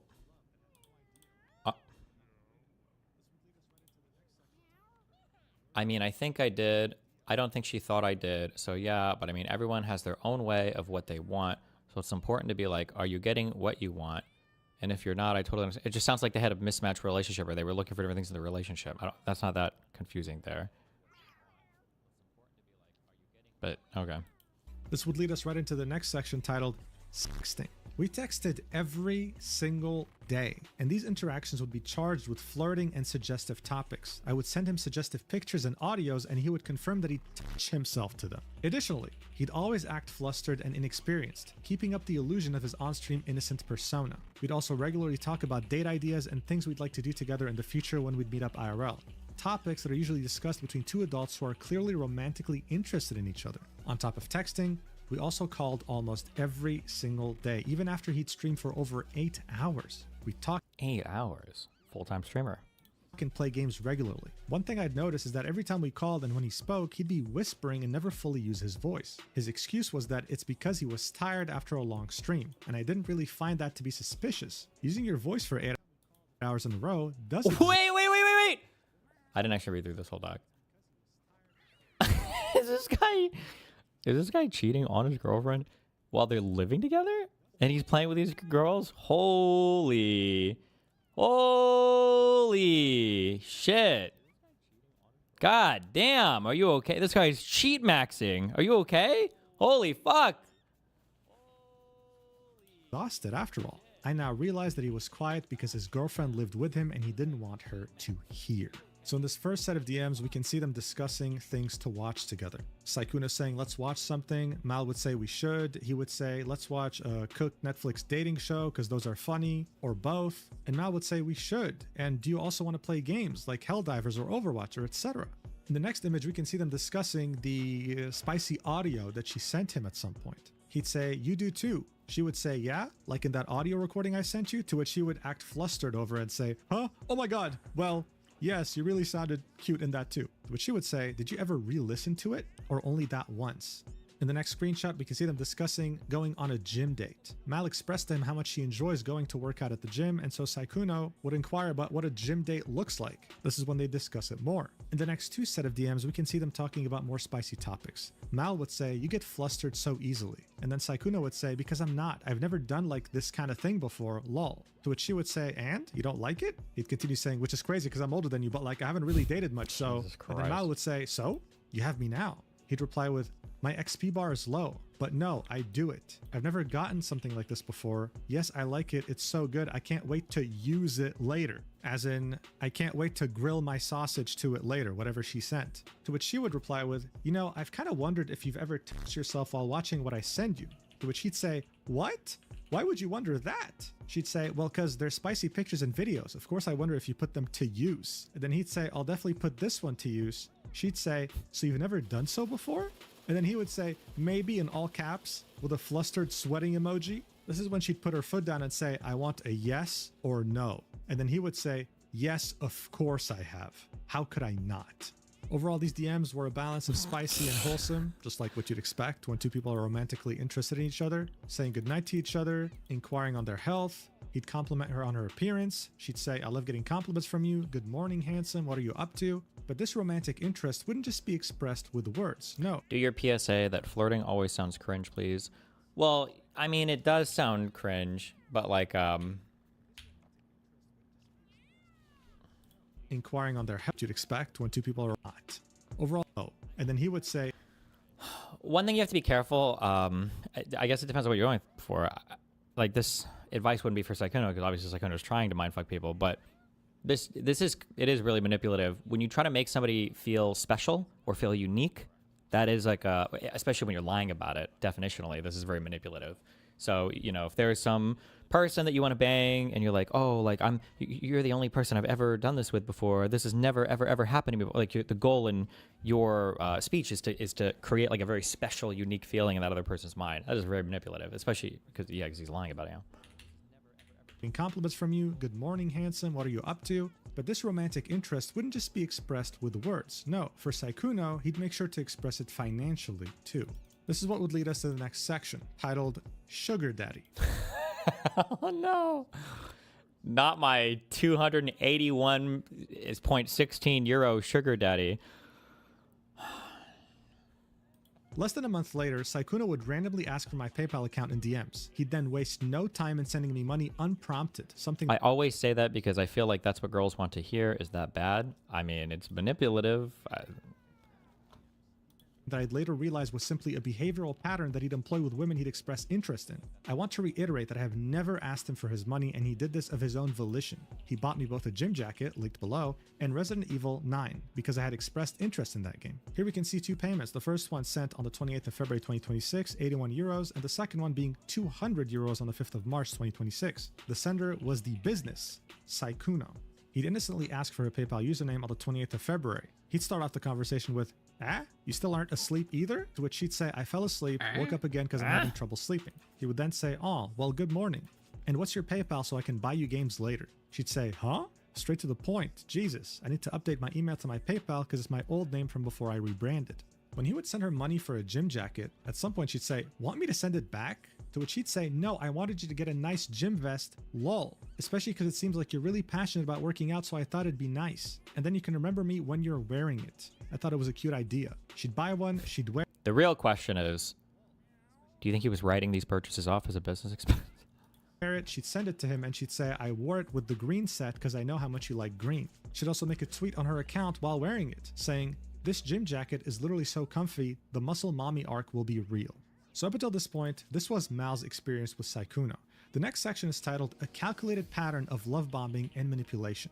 And this is where we talk about Elphilia's side of the story. The document would say, after speaking to Elphilia a few days ago, we were able to corroborate our experiences with Saikuno and learned that we were both victims. This girl is genuinely retarded if she only farmed $281. Well, the girl is young and hot as fuck and active on Twitter, so my guess is she's probably fine financially, so she's not thinking much about it. At Destiny, for this point, how much honesty do you owe a rando you just started talking to if you're a private guy like Saikuno who publicly portrays his relationship side as a single to a person you were talking to for 2 days? You don't owe anybody anything, but if you're going to start, like, flirting with them, like, then you kind of do? What do you mean? What a stupid fucking question you type. This would be like me texting you and it'd be like, hey, I've known this person for 2 days, and they're asking me if I have AIDS. Do you think I have to tell them that, even though we just met, like, 2 days ago? And then you text them back, and you're like, no, what the fuck? That's incredibly personal. And then you text them, and then I text you back, and I'm like, okay, thanks, bro. I'm going to go back to smashing now. Like, what? I mean, like, the situation has changed. Like, this is information that they probably are kind of owed, no? We had no idea that he was talking to both of us at the same time. Saikuno is known to send hundreds of dollars to the girls he wants to get involved with. This screenshot is from when he took my friend Elphilia to Paris during the 2025 TFT tournament, along with sending her 500 euros to help her move into her new apartment. Damn. You can clearly see that this was sent from his business email's PayPal account. So unlike the other the business expense that was supplied by Mal, here we can clearly see this is Saikuno at hotmail.com sending her all this money, a substantial amount, around 1,550 euros. Oh, damn. To help with the move. :D-face. Steve. What? I need to take control of this Mohawk situation before this spirals out of control. Uh-oh. All right, I'm gonna, like, this is unfair. First off, I want to be clear on a few things. One, donate $1,000. Two, okay, the fucking time came and went before it was done, and I'm doing the best. I'm putting my camera here. You're gonna see. This is the best I can do on a fucking Mohawk. Okay, I'm not gonna fucking bick my hair. Okay, look. Jesus, holy fuck! Wait, did you cut what it? What more do you fucking want from me? Bro, what the fuck is that, man? Wait, did you cut your hair? Yeah. Nah, bro. Wait, hold on. I feel like that counts. That definitely fucking That is a counts. faux hawk, Dan. What do you want me to do, Moo? What do you want me to do? My hair's no fucking longer. You gotta shave the sides. I'm not fucking bicking my head in Little Israel, you psychotic retard. What are you talking about? What does bicking my head mean? What does that? What does And it mean what does Little Israel got to do with it? What does it mean to bick your head? You're a maniac. I feel like that counts. You should. I don't know why you said anything. You just shouldn't have said anything. I feel like that counts. Yeah, it's good enough. Oh wait, he's got his cam on. Hold on. No one can hear you, you fucking retard. I said it's not standing up because I don't have fucking hair glue. No, that counts. Yeah. That's good. No, I think that counts. This looks a lot different than what I think I saw before. Yeah, this is good. Okay, fuck them. Yeah, it's because I can make it look like not retarded, basically. I can still kind of look normal a little bit. Yeah, looks good. Okay. Good job. You said the shower mohawk earlier. That's why people got mad. What is that? The thing we all do as children. I gotta look. I have a mohawk. War. Mom, I got a mohawk. Yeah, Yeah, that's you why guys. people were upset. Probably. Yeah, But no, I see honestly, it. It looks good. I donated $1,000, and I get the fucking mohawk after you retards do not hit the fucking time frame, and you're still fucking mad. Unironically, I'm gonna fucking charge back. Jesus. Literally. Do it. And then you won't be at 250K. Eat dick. Oh my god. What do you want, Darius? Hey, Steven. Remember when we did that race for that game called Returnal? Maybe, yeah, a long time ago, yeah. Yeah, well, there's another game coming out called Saros that's really similar on the 30th of April. I think we should run it back. Maybe up the stakes this time, maybe a little bit more. Instead of $50, you go 100. I'll think about it, okay? I'll get back to you on that. Okay. Darius, I have fucking messaged you 100 times. If you don't respond, Dude, you're asking me to do shit that requires me to like download fucking shit and code, and I'm like, dude, like, listen, I'm a businessman. Like, I gotta do stuff. Okay. Like, I can't sit here and like fucking put JSON files, and I don't even know what that JSON is, dude. I don't know how to make it work. Who is JSON? Yeah. I don't know. I forgot I was dealing with a retard. Dude, just give me like a minute, dude. Okay. Okay. Can we get back to the video, damn it? Mr. Moon would enjoy that game as well, so okay. look into That's it. good. All under his business email. Here are the DMs in which we can see that he offered to pay for her flight to TFT Paris, as well as all the food and hotel fees there, pretty much taking care of her financially during the entire trip. Ooh. So this starts off as far back as April 2025, with Saikuno telling Elphilia, I'm probably going to Paris later this year for sure. I'm not sure on TwitchCon yet. I'm afraid I don't know enough people. He'd say, you should come to Paris when I go to it. Is it close? To which she'd say, Paris is pretty easy to go to, yeah, since it's in the European Union. He'd say, you better hang out then when I go there. She'd reply with, I'll have to see because I know nothing and no one there and it's expensive. To which he would say, I'll pay for it. Don't worry. She'd say, baller, baller. Yeah. Somebody's Look at that. balling. Look at that emote. Somebody's balling Yeah. out. Hell yeah. He's sipping lean with the big Ray-Ban contact lens. I don't know. No big deal He'd for do his that? ass. And then he'd say, yeah, of course. And all the food. She'd of course be ecstatic about this and say, you'd have to deal with my annoying ass though. And he would say, but you gotta choose places to eat, like the restaurants. And she'd say, deal. One day later, he'd reiterate, you're fine. You never have to pay for anything. That Don't- officially counts for the Mohawk, and we thank Dan tremendously for his graciousness and his commitment to the cause of democracy. Thank you. Thank you. Ori lol, how much is the flight usually from Netherlands to Paris and back? Because she lived in the Netherlands at the time. I think I'm going for like a TFT tournament or something like that. On the 10th of December 2025, we can see her saying, I'm boarding now, see you soon, to which he would reply with, see you soon, you have the hotel info, right? Since they were going to share a room. This Right. brings us to the next section titled Elphilia's Experience. Elphilia would talk to Saikuno on and off for the span of 5 years. During that time, she had absolutely no idea that he had a girlfriend in the 5 years that she had known him, and on and off flirted with him. What the fuck?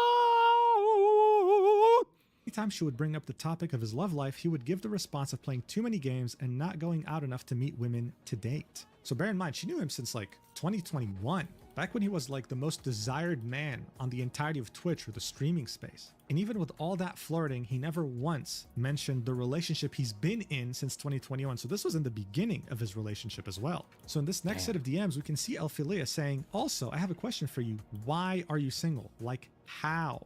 To which he'd say, huh? That's a crazy question, lol. I think it's a combination of like playing too many games. To which he'd say, why crazy? Why is it a crazy question? The guy was desired by anyone. Even after his viewership had fallen down a little bit, he could still DM anyone and get them to date him. It didn't make sense. The document would say, same calculated behavior and patterns, using his nerdy gamer boy facade to lure women into a false narrative. In this next set of DMs, Elphilia would be saying, you're cute. You're this sweet to all girls, or am I just lucky? To which he'd say, wah, lol, only to the ones I think are cool. So as you can see, Elphilia is just starstruck. She can't believe this. She feels so lucky that Saikuno, the guy who's desired by everyone, is giving her attention out of anyone else in the world. This is the effect he had on people, and he knew this. And just like with Mal, he would follow her personal Instagram with his official Saikuno Oh, so you're Instagram pro page. It's abuse. genuinely like a deja vu to what he did with Mal. Like, it's the same patterns. The guy had a playbook, and he knew how to put it to use. The document would continue. Here is proof that Sykkuno was in Paris for the TFT event around this time too, directly from his Twitter. So here you can see this was posted around the 13th of December 2025 when he was in Paris. And this first tweet on the left, we can see him taking an image of Lily Pichu, who was also there, as well as him retweeting one of TFT's tweets saying, "Ultimate bragging rights have been secured at the TFT Paris Open." This is them How did announcing Foosley that get away with the cheating, but the men can't? I don't understand. Wait, did she cheat or just break up with her husband? I forgot. I think she broke up with her husband, but she was with a guy who was cheating on his girlfriend that I think she knew about. Oh, damn. Uno's team had won, confirming that he was indeed there. The Girl next page power. of the Girl document would boss. show us a set of DMs between Sykkuno and Elfilia. The date would be the 3rd of March, 2026. So this would be 3 months after they had met up and hooked up. And this would be as he was talking with Mal. He'd say, "Oh my god, I was playing World of Warcraft. I saw this player. It reminded me of you." That's because that player had a similar looking name. She'd say, "Oh, you got reminded of me? That's cute." To which he'd say, "Of course." Also, hot take. Are you ready? Mm-hmm. What do you think people would say if Sykkuno were to come out and ask, "Can I keep the not safe for work material that these girls sent me?" They would say that he needs to delete it, no? Correct. Do you think the girls should all have to refund Sykkuno on PayPal? For the money? Yeah, and the trip. And the Paris I think trip. they should have to pay it back. True. They should have Big to pay it time. back. Oh, I was going to ask, were you planning on going to like Offkai or anything like that? That's a VTuber Expo, right? To which she would say, "I wish, but unfortunately I can't. Just My nuke the rent is now VTuber 800 Expos." euros per month and I'm living fully off of my savings, so I canceled all my travels for the year." The document would say, to add even more salt to the wound, after Elfilia's Paris trip, and 2 weeks after he had started talking to me, saying things like how he wants to move in with me and such, he would message Elfilia asking her if she'll be at Offkai. This is proof that he'd be talking to more than one woman at the same time, planning a hookup for every event he went to. He was doing this while giving me the impression that he wanted something long-term, and all while also having a girlfriend since 2021. Elfilia and I weren't friends until I found out that he was cheating on his girlfriend. This is when we both got in contact with each other and shared our stories. She deserves the world. The section would end with both Sykkuno and Elfilia talking about random topics, and then at the end of this DM chain, we can see Sykkuno saying, "How was your day?" To which she would reply with, "Awful. Spent the whole day crying. Crying right now. Why do some men cheat? I'll never understand." The document points out that this is ironic, seeing that Sykkuno is a cheater himself. So as you can see, when these two women spoke to each other and shared their stories, they were shocked. Shocked to know that they were being used so casually, and shocked to know that this man was in a relationship. But how is it that he did this for years with no consequences? How is it that there are many Elfilias and Mals out there with no one saying a thing? Well, This is they where the kind of manipulation did, which comes is what in. the next section is all about. Oh my It's God. titled Rumors and Broken Friendships. As I mentioned in the intro, no one made a public statement before because they never had sufficient evidence. Sykkuno would always talk about the most explicit and sensitive topics in voice calls or in person, never leaving a paper trail. This was all intentional. Rumors still managed to spread. Many content creators, both big and small, would vent to their friends about his behavior. Behind the scenes for many, he'd be known as a predator who regularly took advantage of small Predator. and or vulnerable My favorite thing about like we've moved on to, because like rapist and everything was too much and people used it too much and it's also like kind of extreme. So now they've got these words like manipulator, sex pest, predator. They don't like really mean anything, but you can kind of like just use them. But they still sound like really bad. They fucking do. words, Yeah, dude. yeah. creators. The reason why Sykkuno would abruptly stop hanging out with certain people throughout the years is because of this predatory behavior. However, he'd managed to keep enough influential friends around him to legitimize his position in the space, especially seeing that many of those friends were women who would have normally stood in solidarity with any sort of victim, making it seem like he was safe enough to trust because they trusted him enough to be a friend. As Elfilia spoke with Sykkuno, she'd tell him about rumors that she had heard from someone else, about how Sykkuno had a roster of readily available women, and how they all coincidentally were smaller content creators who wouldn't dare touch him if something went wrong. Elfilia, of course, didn't believe this. After all, Sykkuno had a calculated pattern that worked perfectly in his favor. His innocent, naive demeanor wouldn't dare hurt a fly, so why would he hurt me? So here we can see DMs between Elfilia and Sykkuno. She would start this off with saying, "I don't know, he said he dislikes you," referencing a friend of hers, and that you only go for girls that are small so you can manipulate them with your shy persona. Yet he is doing that to my friend right now.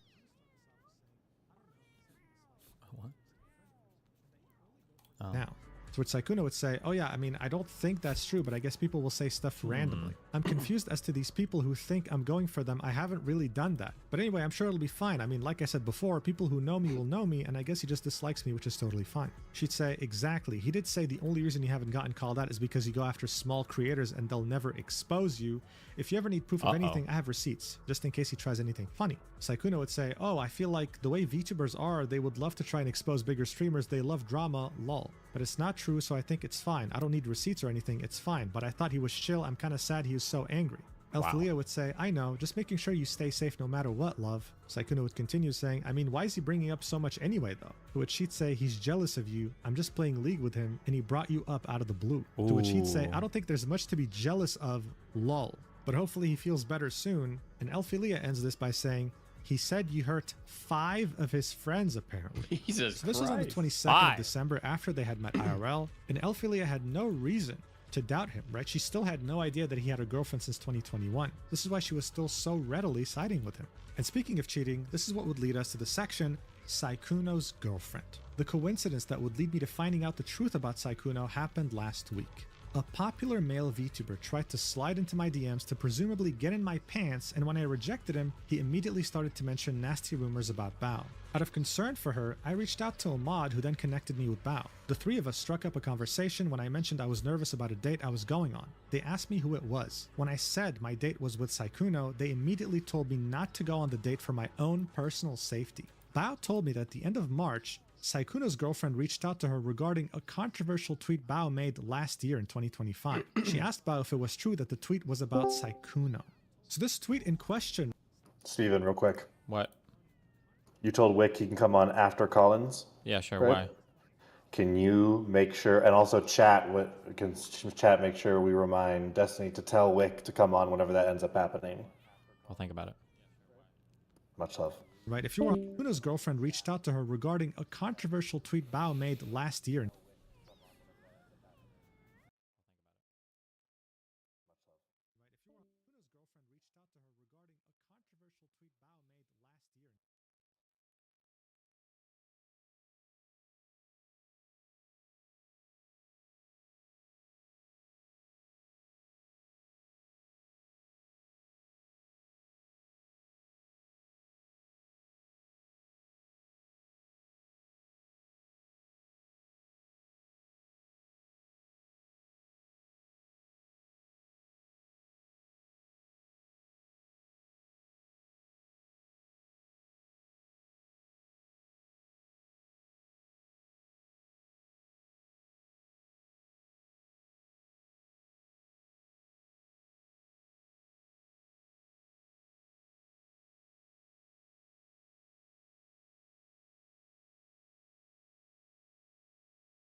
With her directly, as she felt it was important to hear them firsthand. This was all discussed during a Discord call. And so here we can see a DM sent by Saikuno's girlfriend on March 24, 2026 to Bao, saying, hey Bao, I'm sorry to bother you with this, but I heard something recently that was a bit concerning and I thought I would just come ask you about it. I heard that there was possibly an instance of Saikuno trying to get VTuber girls up to his hotel room to drink with them, and that the tweet you made about being cautious of large male streamers showering you with gifts and attention was about him, in regards to him doing it to one of your friends? You know, before we get back to the document, this actually reminds me of this one tweet that was posted on Twitter back in October 21st, 2025 during TwitchCon North America, where an innocent fan came across Saikuno in the lobby of a hotel at 2 a.m. One can only wonder what he was doing there. But as you can see, rumors are very easy to spread once you spot someone in a hotel lobby at 2 a.m. The document would continue. Bao told me that 3 Not days good. before I contacted her and her mod, Saikuno and his girlfriend were trying to reconcile after Saikuno somehow managed to convince her that it was all a huge misunderstanding. She had no clue that I, as well as many other girls, still existed in Saikuno's romantic and sexual life. Bao and her mod would put me in a group chat with Saikuno's girlfriend where I would share all the screenshots you see above. She was rightfully horrified and left the group chat because she couldn't stomach reading them. This is where we Horrified. can see DMs in the group chat from Saikuno's girlfriend saying, I have lived with him for over 2 years. We have been together since 2021. And on top of that, everything he's planning with you are things we have planned together and talk about and have done. I'm sorry. At this point, I wouldn't be able to imagine what I would feel if I was in Mal's shoes or anyone else's shoes that Saikuno had taken advantage of. In fact, I mean, I can't imagine being his girlfriend, hearing these rumors about someone I lived with in the same home and finding out about.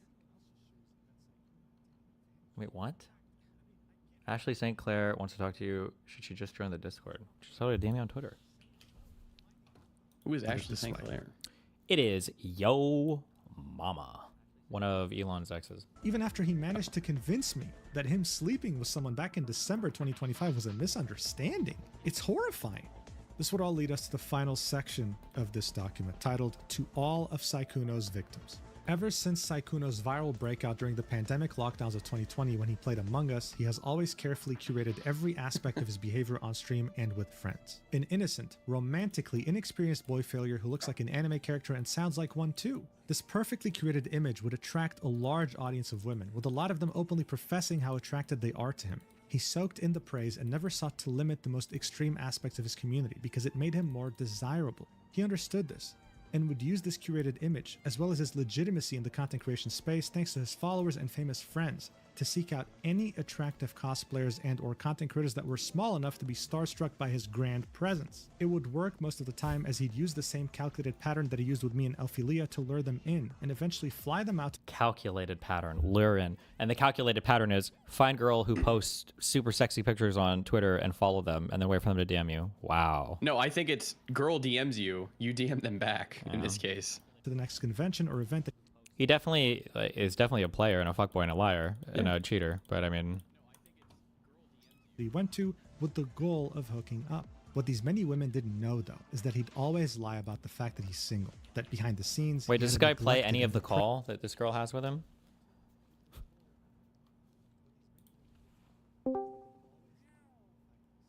Hello. Thomas. Hello. So, Well, pretty much know most of it. yeah, like what? Does this sound Swedish to you? No? Which language is this then? English? You motherfucker. What accent? English? Who sounds you Swedish? Think she's from America. Yep. Okay. We'll see. Let me wait one. Know what? No, you can tell me. Shit, this is an e-girl accent, 100%. She's from the internet. Wasn't very honest. Oh. Sing. About what? You have to speak up a little bit. Your mic's cutting out. Sorry, always happens. About being single, and I just wanted to tell you how everything happened. Uh-huh. You're still gonna have to speak up a little bit, by the way. You're still cutting out a lot.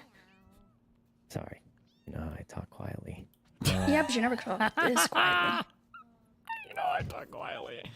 I'm sad. Oh. It's the actions of your... Well, it's the consequences of your own actions, I suppose. Oh, wait, hold on. She might not There be it is. English. Hold on. She's e-girl and hard, but it might be e-girl European accent. We'll see. Hold on. I know.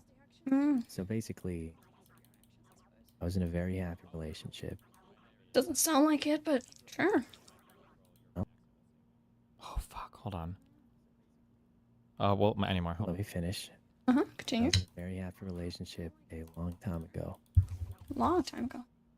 What, like And then- 2021? Fuck! I was gonna guess Dutch. Fuck you. She is from the Netherlands? Okay. All so there are different accents sometimes for different places that could be hard to, like, within the country there could be different ones, at least. Like, I know in Sweden, like, the further north you go, you hear weird stuff. But Dutch people all sound exactly the same. There are no different Dutch accents. Every single person in Amsterdam Every single person in the Netherlands, they all learn the exact same accent. Guaranteed. Every time. Don't know why, but 100% true. Stay mad. Okay? Dutch people in chat, they're mad. 100% though. All of them sound exactly the fucking same. Exactly the fucking same. And once you've heard Rutte, the NATO chief guy, speak, you've heard them all. I don't know the exact time, honestly, but a long time ago. Then they got a lot less happy. How so? You hear the guy, right? The guy that talks to Trump. That's this person. Hang on with you that much. I agree. Stop hanging out with you. She lives with you. Yeah. You're gonna have to speak up. I can't hear a single sentence that comes out of your mouth. She's just eating. Is that like cereal? Hell yeah, queen.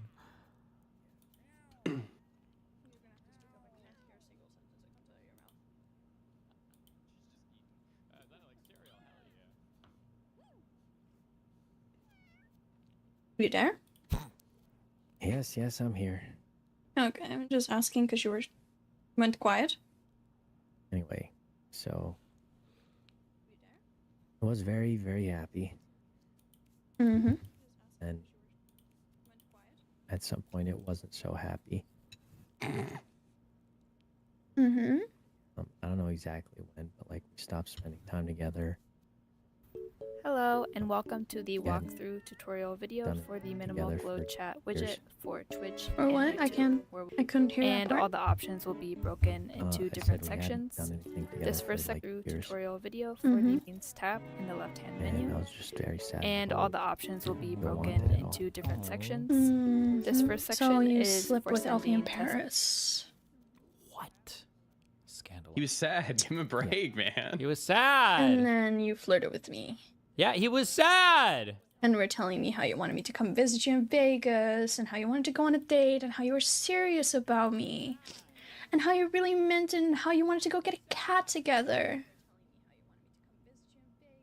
Ooh, you can tell she's on her You girl agree she's a boss. psycho, right? She's on her girl boss Wait, mode. Yeah. Oh, it's a Melina chick, right? Yes. Yeah. What? Yeah. It's Why? Why didn't you me and just Moot break said off? this was Melina. I thought it was a Melina accent, yeah. It definitely is, by the way. It's Melina. I don't know why The I say it's relationship Melina. then. I thought it was Swedish, but damn.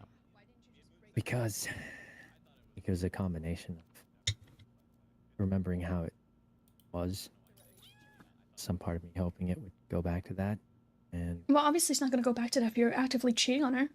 It's only going to get worse. I think that's really on you, bud. And I know you're smarter than that. I'm not. I mean, for fuck's sake, you're a 34-year-old man. Yes, you are. Stop acting like you're a child.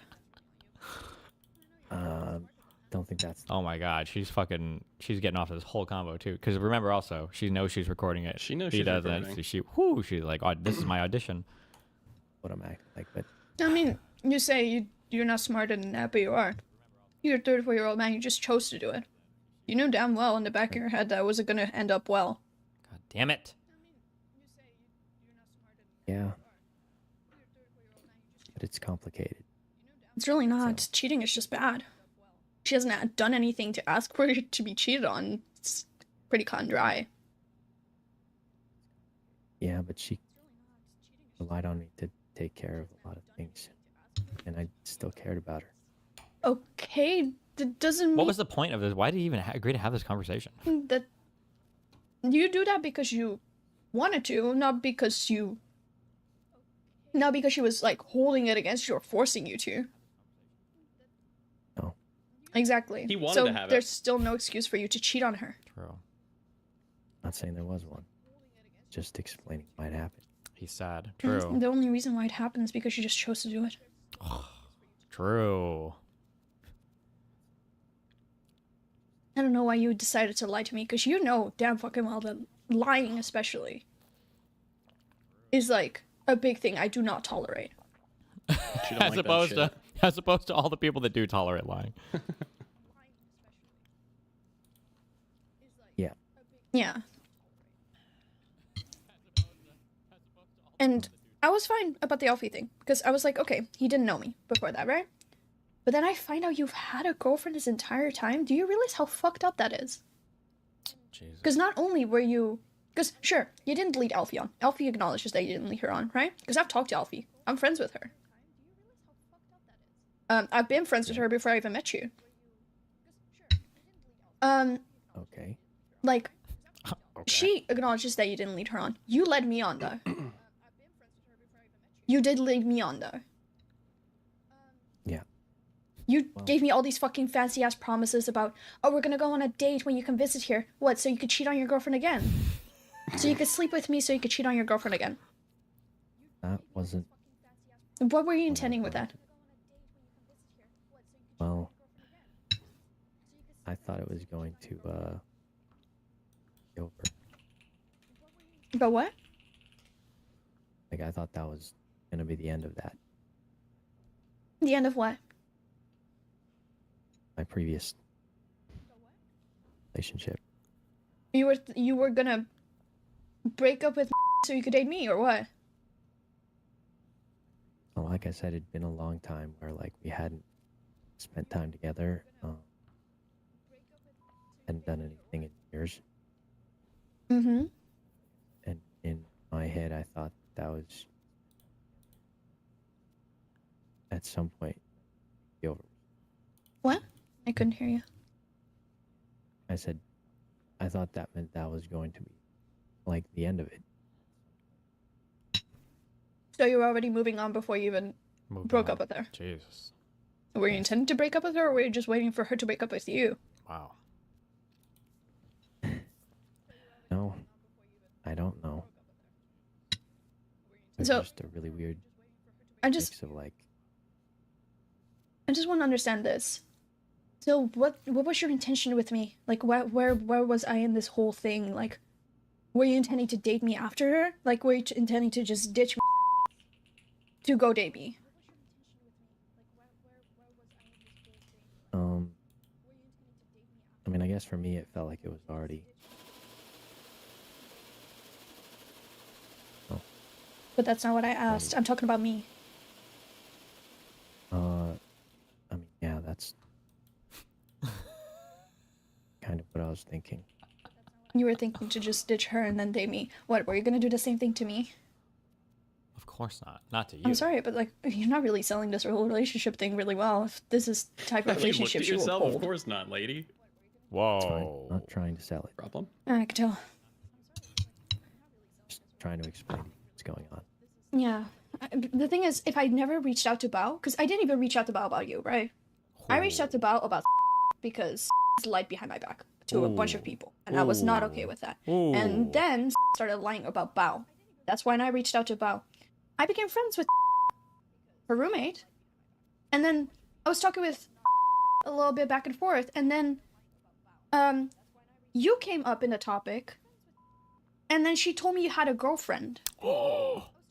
And that your girlfriend has been venting to Bao this entire time. What? About how you gaslight her into staying. Yeah. You make her feel bad anytime that she, like, wanted to leave because you cheated on her.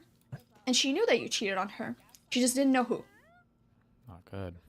Because you never told her that it was Elfie. You just told her that you cheated on her in Paris. I think. I don't know if you told her, but I knew she knew.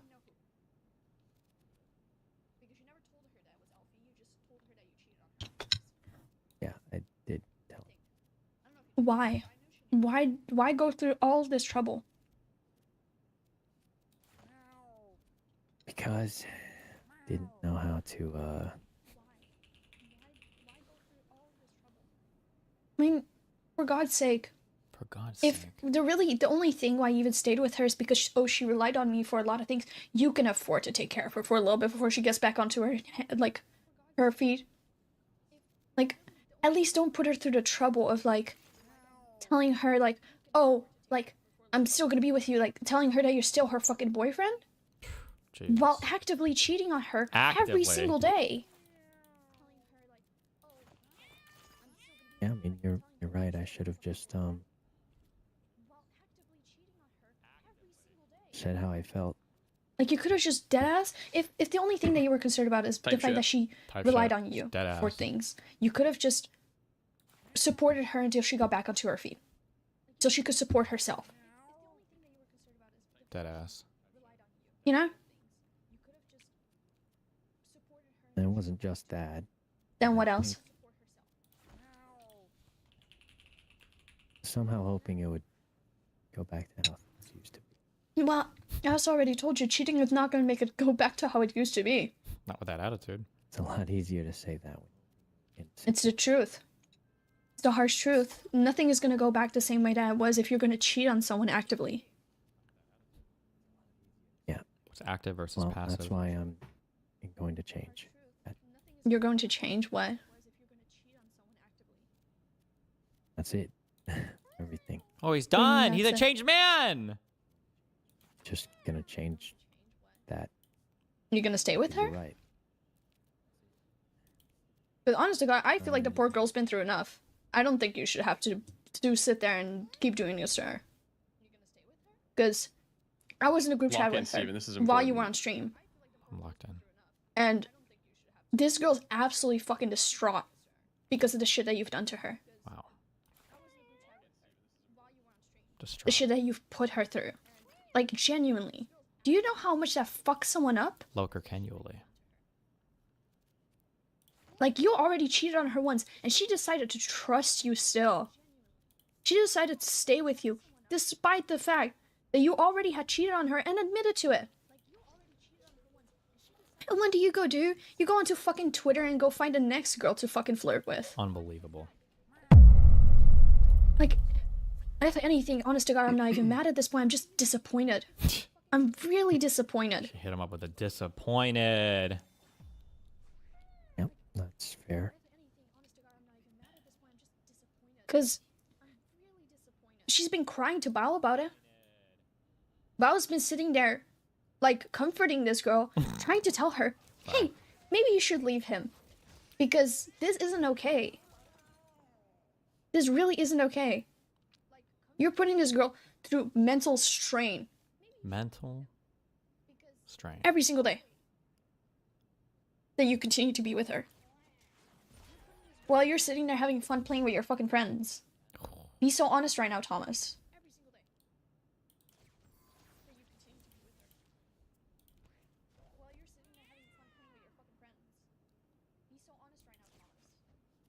So you think, and you might be right. Yeah. Like, if it is money that she doesn't have, or if it's a job, or if it's family, or blah blah blah blah. Gave her a lot. Yeah, well, there exactly. He's like, I just paid help her her off. back on her feet until she can support herself, and then just leave the girl alone, because she deserves better than that. Because you cannot sit there and be like, I love her, but do all of this shit to her and continue to let her stay in that situation. Well, one part of that wasn't true. Uh-oh. What? I mean, I think the feelings faded. Well, then you should just let her go. Instead of just sitting her there, wasting her time.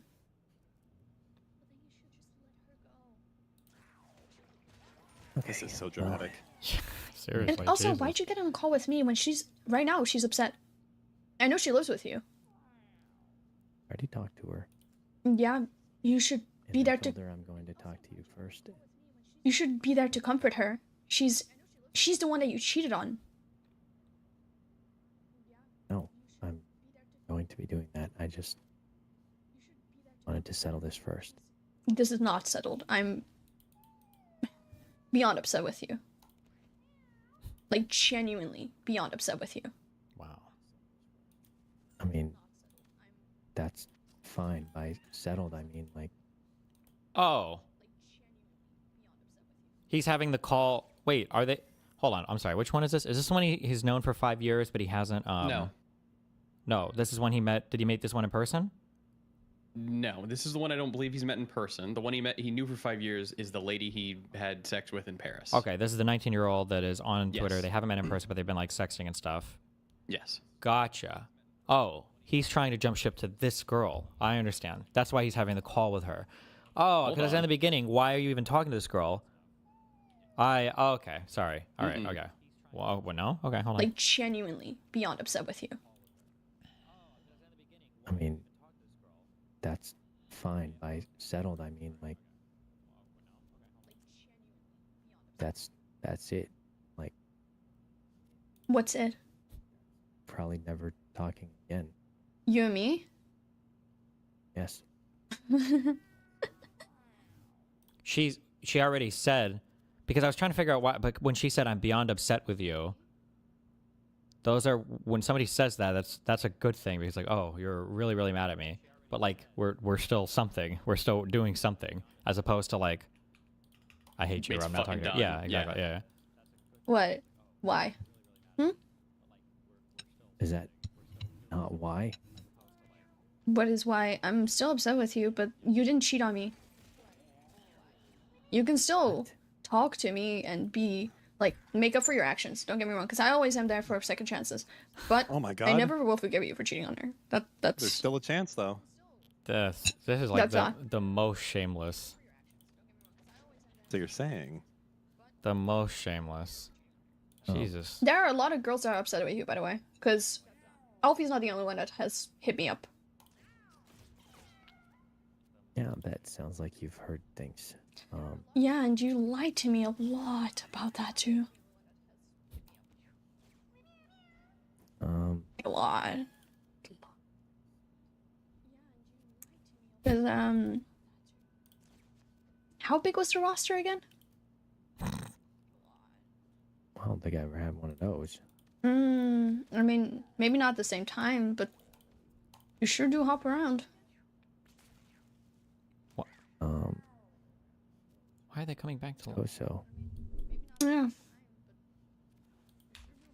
Oh my God! I just realized a thing. All I care about right now is that he's okay. Don't mind me. Keep me updated on that. I don't know if that's a possibility. You can keep me updated on how she's doing. You can keep me updated on when she moves out, because I don't think she should be living with you anymore. Oh, she secured the bag. I don't think you need me to do that. I mean, yeah, I care about her. Like, Yeah, she can do that. True. I'll just reach out to her then. But, yeah, no, just... Like... Oh my God. Go talk to her. She needs you right now. Queen. This girl's a queen.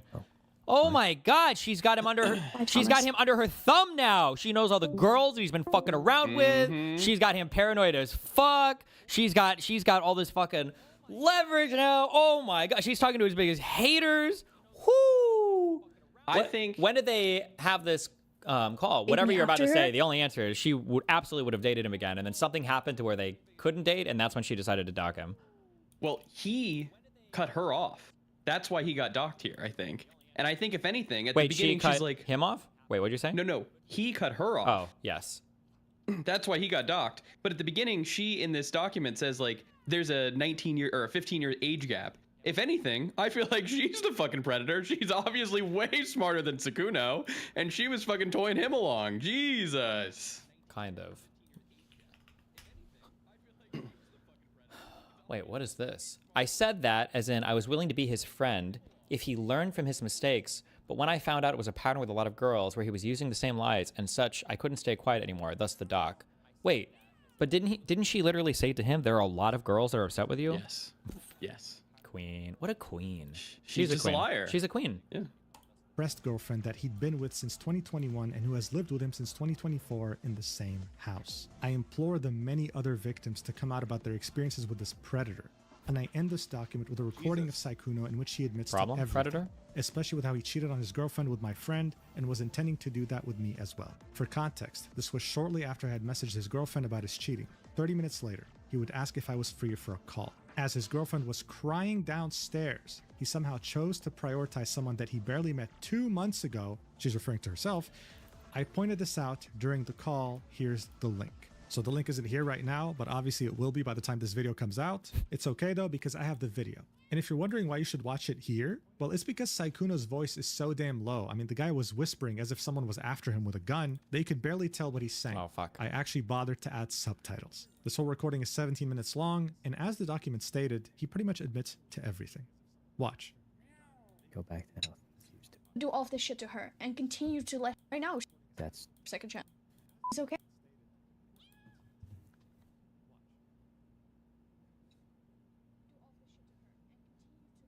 okay. Oh, bye. She moves out because yeah. Pointed in you.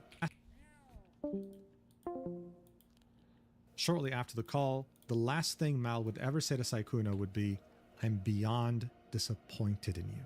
So look, according to Mal, there are countless other victims. It is completely up to them on whether they want to come out with their side of the story or not. For now, though, we can confirm at least 2 different people that were completely misled by him. Is Shao IRL an anti-fan or not? What? I feel like that guy posts so many clips of mine. That's a Destiny dick sucker. and a good one. Whoa! Oh, so if they're nice to me, they're a dick sucker automatically. Yeah.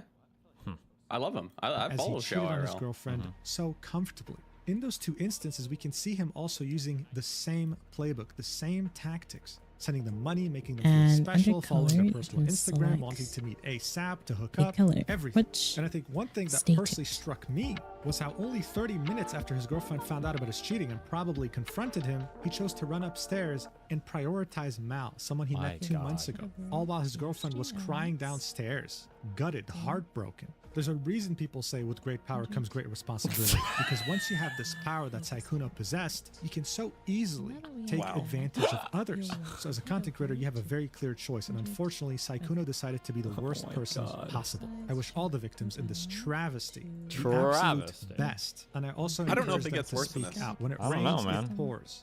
And right now, the first drop has hit the ground.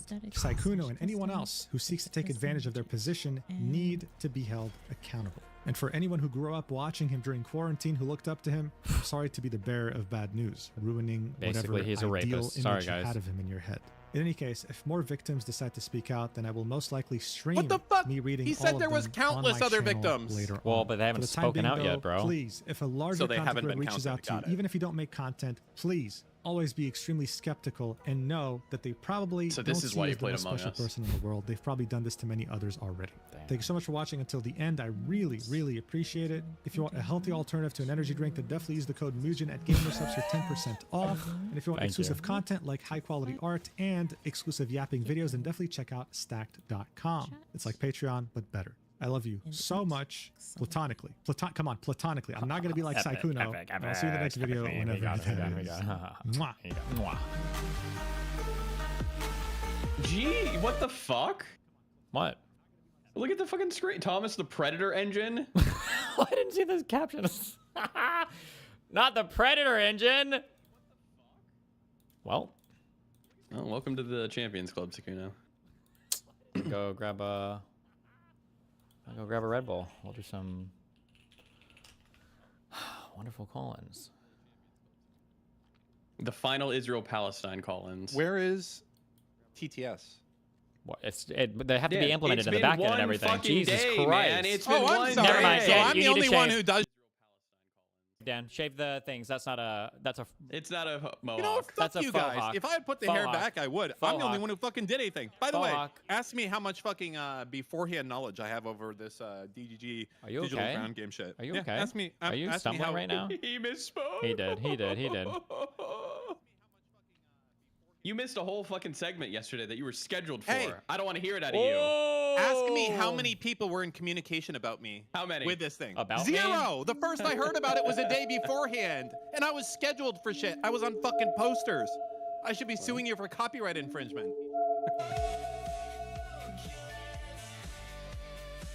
Fucking Cavaliers, man.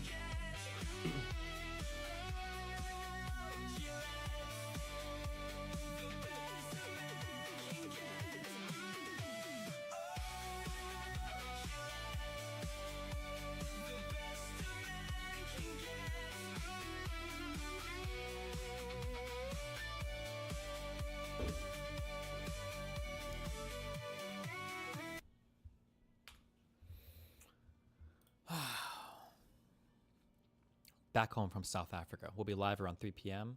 PT to talk about everything. Wow. Jesus fucking Christ, man. I mean, what? Oh, so you're pro-apartheid. You're actually pro-apartheid. I'm pro Sakuno right now, is what I'm gonna say. We need to get him in here. Oh wait, no. Steve, here. This will make you feel better. That was a. That's a good response to that tweet. Don't forget the likes. Okay. Why do people link me stuff I've already retweeted? Oh wait, real fast. Most of our work. I need to get the message. Click done. Queen's take on this. Copy. Click our JSON. Oh, Pokey. And lastly, for our field widget.js, copy. Copy. And then for our widget. How it sounds to feel disappointed but no longer surprised. It says under the H. Select. I don't know. We need like what's a male equivalent of this? It's got to be like out playing. Maybe Train was right about pickleball or tennis or something, and like having the caption where you're just. The widget. And under popular repository. And under popular repositories. And under popular repositories. What? Moot. I'm just imagining me and Moot making videos like this. Day of the initial court docs. True. Click the widget. True. How's it feel when your homie gets court docs? It's unbelievable. Classic. And you're just programming, talking to your AI. Okay, drag him in. All right, you ready? All right, if you're not asking or having a discussion on Israel-Palestine, you're immediately gone. Shrimple as. Ban him. Permaban from everything. Christy, Israel-Palestine, what do you got? So it's only going to be about Israel-Palestine, right? That's right. All right. I'm going to just straight up say something that's like in the email. So about Israel and Palestine. So I genuinely believe that Israel and Palestine, all of the parties involved in the conflict, I genuinely believe that there is no way for peace among them, and that's because, well, how should I say this? If you were to look at the way that they approach, like what they want, each one of them, one thing that I've been able to observe is that every single one of them is fascistic in some way in their approach. Like for every example, single one of them is what? Fascistic, as not exactly. It's wait, every single one of them is autistic? No, not autistic. Fascistic. Fascistic. Okay, you're. Oh, okay. Okay, this mic is trolling me, but that's okay. You're talking through a tin can right now. Yeah, it's all good. Man, it kind of sucks. It is what it is. It is what it is. I'm just going to talk. I'm going to talk. You're good. It's all good. It's life. That's life. I mean, my point is that they're fascistic because, and here's my claim, the Zionist movement and from the river to the sea, the way that I see them is they are both irredentistic. Are you aware with that term, Destiny? Nope. Irredentism is a classic fascism hallmark, and that is recapturing or completing a empire from the past. Like, for example, in Benito Mussolini's case, he would always talk about like Imperium Romani, whatever. Like he was talking about like the Roman Empire and like his goals of recapturing that.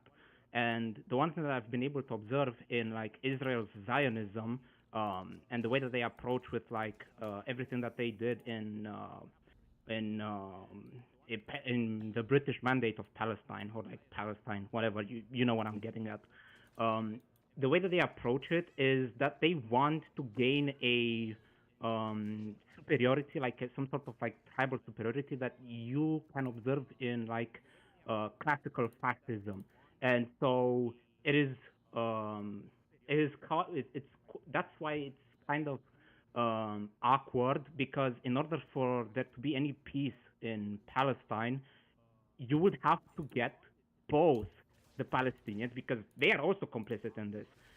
They are also irredentistic, in particular with the claim from the river to the sea. That is also an irredentistic claim. which is, it's not from the river to the sea, Palestine will be free. That's like what the leftists are trying to like push for.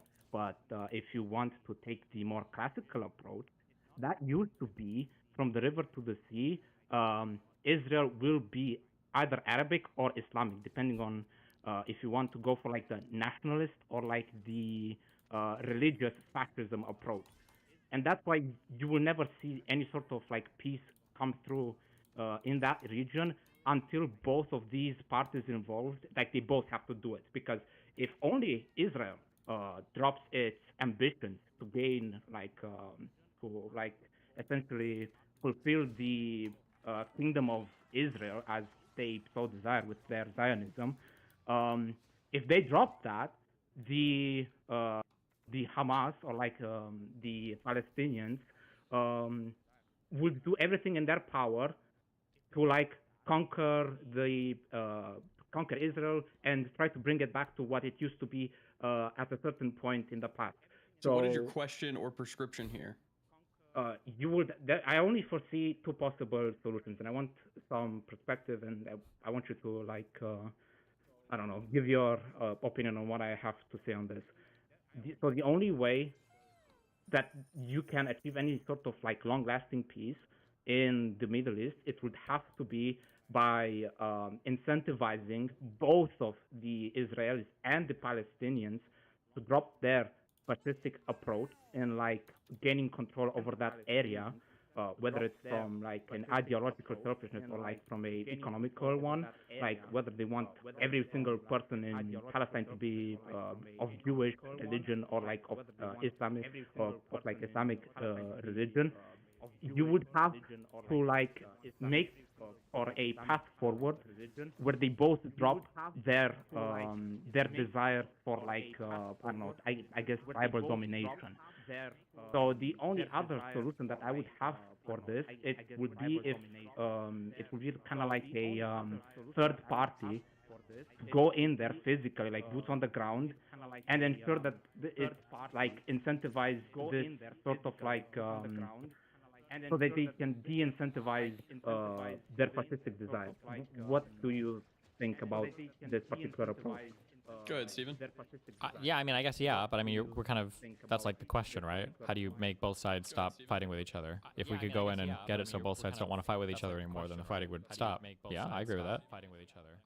Well, you would have to take a look at like how it was done for Nazi Germany. Like that would have to be the approach taken. Maybe not as hard as like Dresden bombing and all the. Well, sure, but I mean, like that's the easy one because Germany was like our opponent in World War II, so we defeated Germany and we made them acquiesce to our terms. But in Israel-Palestine, there's a huge disagreement around the world over who's in the right, so it makes it a lot more difficult to figure out what the solution should be to that, right?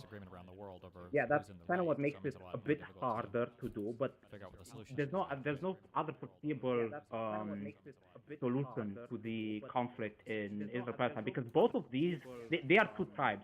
It's the tribes of the Jews that want like the return of Zion, the king of Zion, as like how it used to be like, I don't know, 2,000, 3,000 years ago, like whatever the fuck. And then there's the Palestinians, and in particular the Hamas approach of the Palestinians, not so much the Palestinians themselves, because I don't think that they genuinely want what Hamas wants, but what Hamas wants is essentially like how it used to be during the time of the Ottoman Empire.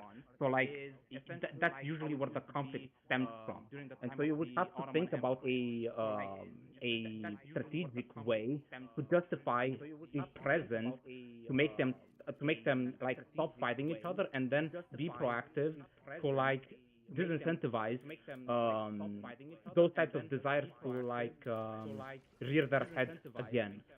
Now the question would be then, what would be the best approach? I mean, there's like psychotic approaches, like trying to like make a false flag in the United States by like an Israel group and like blaming it on Israel and say, okay, fuck it, we go all in and like stabilize that region for good, and that would be a way to do it. But I don't think that's like the best approach to this. You would have to think about like a better strategy. That's how I see it. Would you agree or disagree? Yeah, I mean, I guess, but again, the question is just like, what is that approach, right? That's like the whole, yeah, obviously, if we could find a way to approach it to get both sides to chill or to come to some common ground or to agree on some solution, but the question is how to do that, right? Get both sides to chill or Well, come to some yes, common ground. but the first step should be to recognize that both of these parties, like they both have this fascistic approach to like territorial claims and like I don't know, they genuinely want that the entire region to be Islamic because like as I said, like the Yeah, but fascistic in this point is going to be a perspective. The Palestinians will tell you that their history is just true, and then the Israelis will tell you that their history is just true. So from their perspective, the other side they would agree is fascistic, but it wouldn't be them. And then the Israelis will tell you that their history is just true. Yeah, So from their perspective, the other side they would agree is that's fascistic, part but it of wouldn't be them. the problem. It's a bit of a complicated task like approach it, but I mean, there's multiple people that like. I don't know. There's also part of the problem that multiple people do not see the way that like the from the river to the sea is also fascistic, just as fascistic as and when I say fascistic, I'm more like how they behave, not so much as in like traditional fascism, although there are some similarities. I mean with how they behave, not so much as in like if that makes sense. Yeah, I understand what you're saying. I'm just saying that the perspective here is I feel like this is just a perspective question. Like if you agree that your history is genuinely correct, well, you would have to make it so that they meet in the middle. Like that. Yeah, I agree, but that's like the question. That's like the question, right? How do you do yeah. that? Yeah, I agree, and but that's like I the said, there's like question. multiple. That's like the question, right? How do you I mean, I haven't really thought about like a best solution for this. I mean, it's usually something that like teams of people would have to like think about a solution for this. But the problem is, most people do not even see it as that. Like people just go on Twitter and say, "Oh, Israel is just in the wrong," and then they get up in their feelings, in particular the leftist one, the leftist ones, and then there's also people that are like, well, wait, hang on a second, if Israel relinquishes their militaristic, like, because like, if the Palestinians would have had the military and like the capabilities of like the Israelis, these are your final words because you got kicked. Okay, sorry. All right, sorry. Yeah, you're good. So, well, I mean, yeah, just think about maybe this general idea. Like, that's usually what I would think about first. Like, how would you get both of them to the table? Because that's how are you gonna get not them the to way the table? Gotcha. All right. Okay, but All right, thank you, Christy. I think. Oh. I mean, it's Shrimple. You just gotta find a solution for him. All right, Hussein. Somehow you got up here. I mean, it's Shrimple. You just gotta find a solution. Oh, Bing dragged me up here because he thought my question was good. Okay. I guess my main claim was that Israel's actions in the Rafah offensive after May 6th of 2024 disqualifies it from being a liberal democracy in the same sense as Western liberal democracies. And this is mainly because this is basically based off the writings of Hugo Grotius and his writings on the rules of war. So would you agree or disagree with that, Mr. Destiny? I'd probably disagree, but I guess I would have to know more specifically, I guess, what we're talking about. Or what are the actions, Okay, I guess, that we feel were, yeah, I guess, disqualifying? Yeah, I guess specifically the one thing I did highlight was there was a raid on February 12th and a series of airstrikes which freed 2 Israeli hostages, and it resulted in the deaths of around 70 Palestinians, and I think Associated Press had reporting that it says around 70% of those people who were killed amongst those 70 Palestinians were civilians. And I think that's just one example in the sense, in like the broader case I'm making, in that like Israel does not operate militarily the same way as other Western liberal democracies do. They don't put as much deference on human life. But this is not an argument saying that the like people like Islamists like Hamas or Iran or Hezbollah do the same. I think my main point is that Israel is much more like they fit in the region more than a lot of like people would like to think. I mean, I think I would partially agree with that. I guess if I'm remembering this raid correctly, I would have to I would have to. I don't know if I would agree to disagree, but I would have to read more back into like what actually happened. But like, this is the one where there was a bunch of video footage released of them doing this raid, Israel right? is much more. Like they're inside the Yes, building and they I see can link the AP people news. talking and they go through and they like I would have to see the how they came to that conclusion of 70% of the people killed were civilians. I'd be very curious about that. Because one of the annoying things about this raid, wait, hold on. One of the annoying things about this raid was that one of the things that people kept claiming over and over again was that Israel shouldn't bomb anything and they should just do special forces, special forces, special forces. And this was like a special forces raid to try to retrieve some civilians, or I'm sorry, some hostages. But they met like really, really heavy resistance on, I think, in the while they were doing this rescue mission. And then, yeah, there were definitely people killed. I'm curious what the 70% civilian number, though, where that came out from. Okay, just to be totally honest and upfront, you should take that with a small grain of salt. It was repeated by Associated Press, but it was originally reported by the Gaza Ministry of Health. Sure. So it could possibly be sure, which doesn't necessarily make it invalid. I'm just saying I would be curious. I would have to see the how they came to that conclusion that 70% of the people were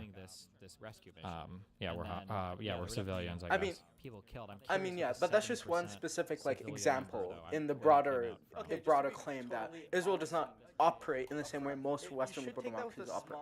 Like when you if you look at what is Iraq, I'm curious what we mean when we say when we say like Western liberal democracies. That seems like to get rid of like a Western liberal democracy. Like this is a very broad term that encompasses like a whole bunch of different aspects of a government. Yes. Like I don't know if I would say that like a thing like this, like would Abu Ghraib disqualify the United States from being like a Western liberal democracy? Like I don't think so, but Abu Ghraib was a terrible atrocity with documented video evidence and everything. Yeah, like we're good. If you look at but there's a difference in the amount of scale in which these things occur. Correct me if I'm wrong, but Abu Ghraib was maybe the tens of thousands. How many, upwards tens of thousands, 100,000 Palestinians are in prison almost, you know? I don't think there are 100,000 Palestinians in prison. So Abu Ghraib was there was a U.S. prison that was in Iraq, I believe, right? Where they were torturing and abusing prisoners in ways that was beyond, like, not just like advanced interrogation, but I think they were like sexually humiliating people and people were taking pictures like with these prisoners that they were torturing and humiliating. It was not good stuff. But again, another thing I would say is that a lot of these people face they were court-martialed, they face criminal prosecution for many of these actions. I don't think what happened with specifically the Israeli soldiers who sodomized the Palestinian prisoners, were they prosecuted? I do. I generally. Also, hold on, we gotta be careful. I'm just saying. We gotta be really careful from going from story to story because there are so many of these stories that end up, in my opinion, just being total bullshit. And for Israel, there's so many of them. So like, just on that special forces raid or whatever, I don't know if I ever saw any compelling evidence or reason to believe that there were like crazy war crimes or anything going on. In the course of this raid, in terms of like were people killed that were civilians, I'm sure that is possible, but like I can't think of any. I don't know if there's any evidence or anything that came out of like indiscriminate fire on civilians or anything else. Like these people were. Also, the hostages were kept in 2 civilian homes, so I would just be curious to see who got killed there, or what like the actual specific allegations are. And there are so many of these. I know you said that's just one example, but there are so many examples of these. Like that whole flower massacre thing. I don't believe that Israel was fake dropping food just to kill 100 Palestinians because they were bored. I don't buy these things. Well, yeah. So I'm sure we could look into more of the Palestinian rape thing. I guess I haven't heard as much about that. I just haven't dug into it because like a year and a half ago I just stopped digging into the individual stories because it was a waste of time for so many of these. But like even if I were to grant that that some of these stories are true and that these are really bad things, I don't know if I would say it's like this is just completely disqualifying them as a Western style liberal democracy. Like there would be so many other factors that would go into that, I think.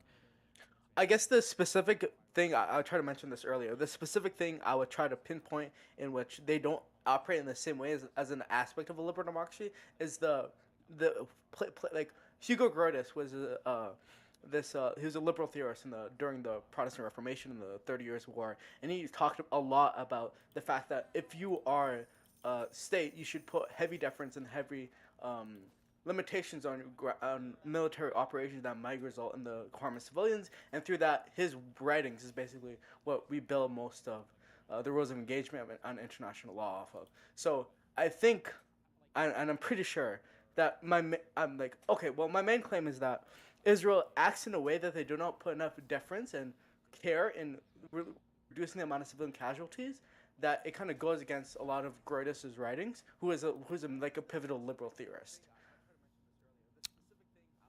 Yeah, I mean, I guess we would just have to. I mean, like that's kind of the question, huh? Yeah. Do we feel like there is I guess, like a better, more responsible way that Israel could conduct itself militarily in the Gaza Strip? I'm not sure if I've ever seen or heard any compelling answers related to that, because every single time this topic is brought up, the vibe that I get is generally just that people feel like the only answer is Israel should just not do anything, like overwhelmingly. I don't think I've ever heard a single serious suggestion given for what would be like the moral way for Israel to respond to anything that's ever been done to them, other than they just shouldn't do it ever. I think a really good example of that but was... that's like the lefty, like, retard kind of argument. That's not necessarily the argument I'm making. Well, sure, but even if we were to look for a more specific argument for like how, like, what they should have done different militarily, like, I guess what are answers, or like what is like I guess, like, what's an alternate approach that they could have taken for the Gaza Strip stuff, at least like in the first year? Are you asking me? Okay. Yeah. Well, I think the over reliance on conscripts and like the lack and they have a very loose rules of engagement. I've read this one Associated Press article. I think just because they're like the entire IDF is like a conscript military, I'm not saying there's not like well-trained people within the IDF. I'm just saying that if they simply put more emphasis and funds on training a lot of their ground forces instead of this over-reliance on a lot of the air power and airstrikes, which at times have been inaccurate and led to a lot of civilian casualties, I think we could have saw much better outcomes in the Gaza Strip. I mean, I haven't heard that argument before. Maybe it's possible, I guess. I don't know if I guess I would have to think about that. I'm not sure. I'm not saying send in special forces. I'm saying no, I understand. I'm trying to think of like, because what I'm trying to think of is that I guess like when I look at the strikes, when I look at the civilian deaths and everything, and I'm comparing it to like other conflicts, I'm not really getting the idea that this is like it's not like outside the norm so much in terms of what you would expect for civilian casualties, like if anything, and it's hard to compare it to anything else because nothing is quite as dense as Gaza, as all the leftists like to remind us all the time. But it doesn't really seem like. Here's what I'll say: if nobody knew the numbers for how many people died in Gaza, and I were to give you the talking points about how Israel is indiscriminately bombing and killing people here without regard for civilian life, and then I were to ask somebody to estimate the amount of civilian death versus Hamas death, I don't think the numbers will look like anything like they actually do. I think people would assume 300,000, 400,000, 500,000 people were killed, with maybe like 10,000 Hamas fighters dying. I think that would be the assumption. And I don't think the numbers just don't seem to match that at all. I see where you're coming from, but I also want to pivot a little bit to another point you previously made. I remember, you can say if this was accurate retelling of your opinion or not, but I think you did say once that specifically after Rafah, after a lot of the accusations of like war crimes, after Rafah, you kept seeing the IDF going into ground operation Gaza without a clear end in sight, and it didn't seem like they were making any considerable gains in dismantling or destroying Hamas. So I just want to kind of talk about that a little bit and highlight that. Like, do you still hold that position? Is that an accurate retelling of your? Yeah, I don't know. I really don't know why it went on for so long after that. I was never aware of, and I never heard any answers for why that was the case, why the conflict lasted so long after. Is your final question? But then I also don't know. Okay, I guess I feel like the positions on everything are just like so extreme. So like there are so many statements you could make, I think, that are easily defensible. That the military action was excessive, was unnecessary, was maybe more pointed towards a goal of like population harassment or whatever versus like actual military ends. Like I think there are statements here that are pretty defensible. But when the statement is like, because of these statements, they're no longer a liberal democracy, it's like, wow, that just feels like a really extreme, especially given all the other conduct of liberal nations and wars in the past. It just seems like a really, really, really extreme. Like, was the United States not a liberal democracy during Vietnam when we were also drafting soldiers, which is arguably worse than how the IDF works? So, I mean. Yeah. I guess, okay. I would have to think more about that last point you made. Like, for my final question, is there anything that you see in the recent months, I would say, with Israel kind of colluding with Trump and Orban? Do you think that would push them outside the realm of a liberal democracy? Would you concede to that? Not really, no. But this is like, again, this is like a there's like a really far off, like outside of a liberal, like you can be a really horrible liberal democracy, right? But like as long as you have relatively, like when B'Tselem like exists in Israel, it's hard to say that like that's no longer a liberal democracy. Or when 2 million Arabs live in Israel proper, Yeah. you know, yeah. So I guess don't know, like just- unless something drastic changes, you wouldn't really. I move guess, but past it's that also it's just like that's just such a far out. There are so many good and strong criticisms that you could make way before you even get to that point. That yeah, I don't know. There's just like a really extreme position to take, I guess. Yeah. Okay. Well, thank you so much for having me. Thanks, Muton. Thanks, Dan. Thanks, Destiny. Goodbye. Yeah. Much Be love. careful. Bye bye. Jeffrey Skywalker. Seriously? I love Star Wars. Oh, guess not.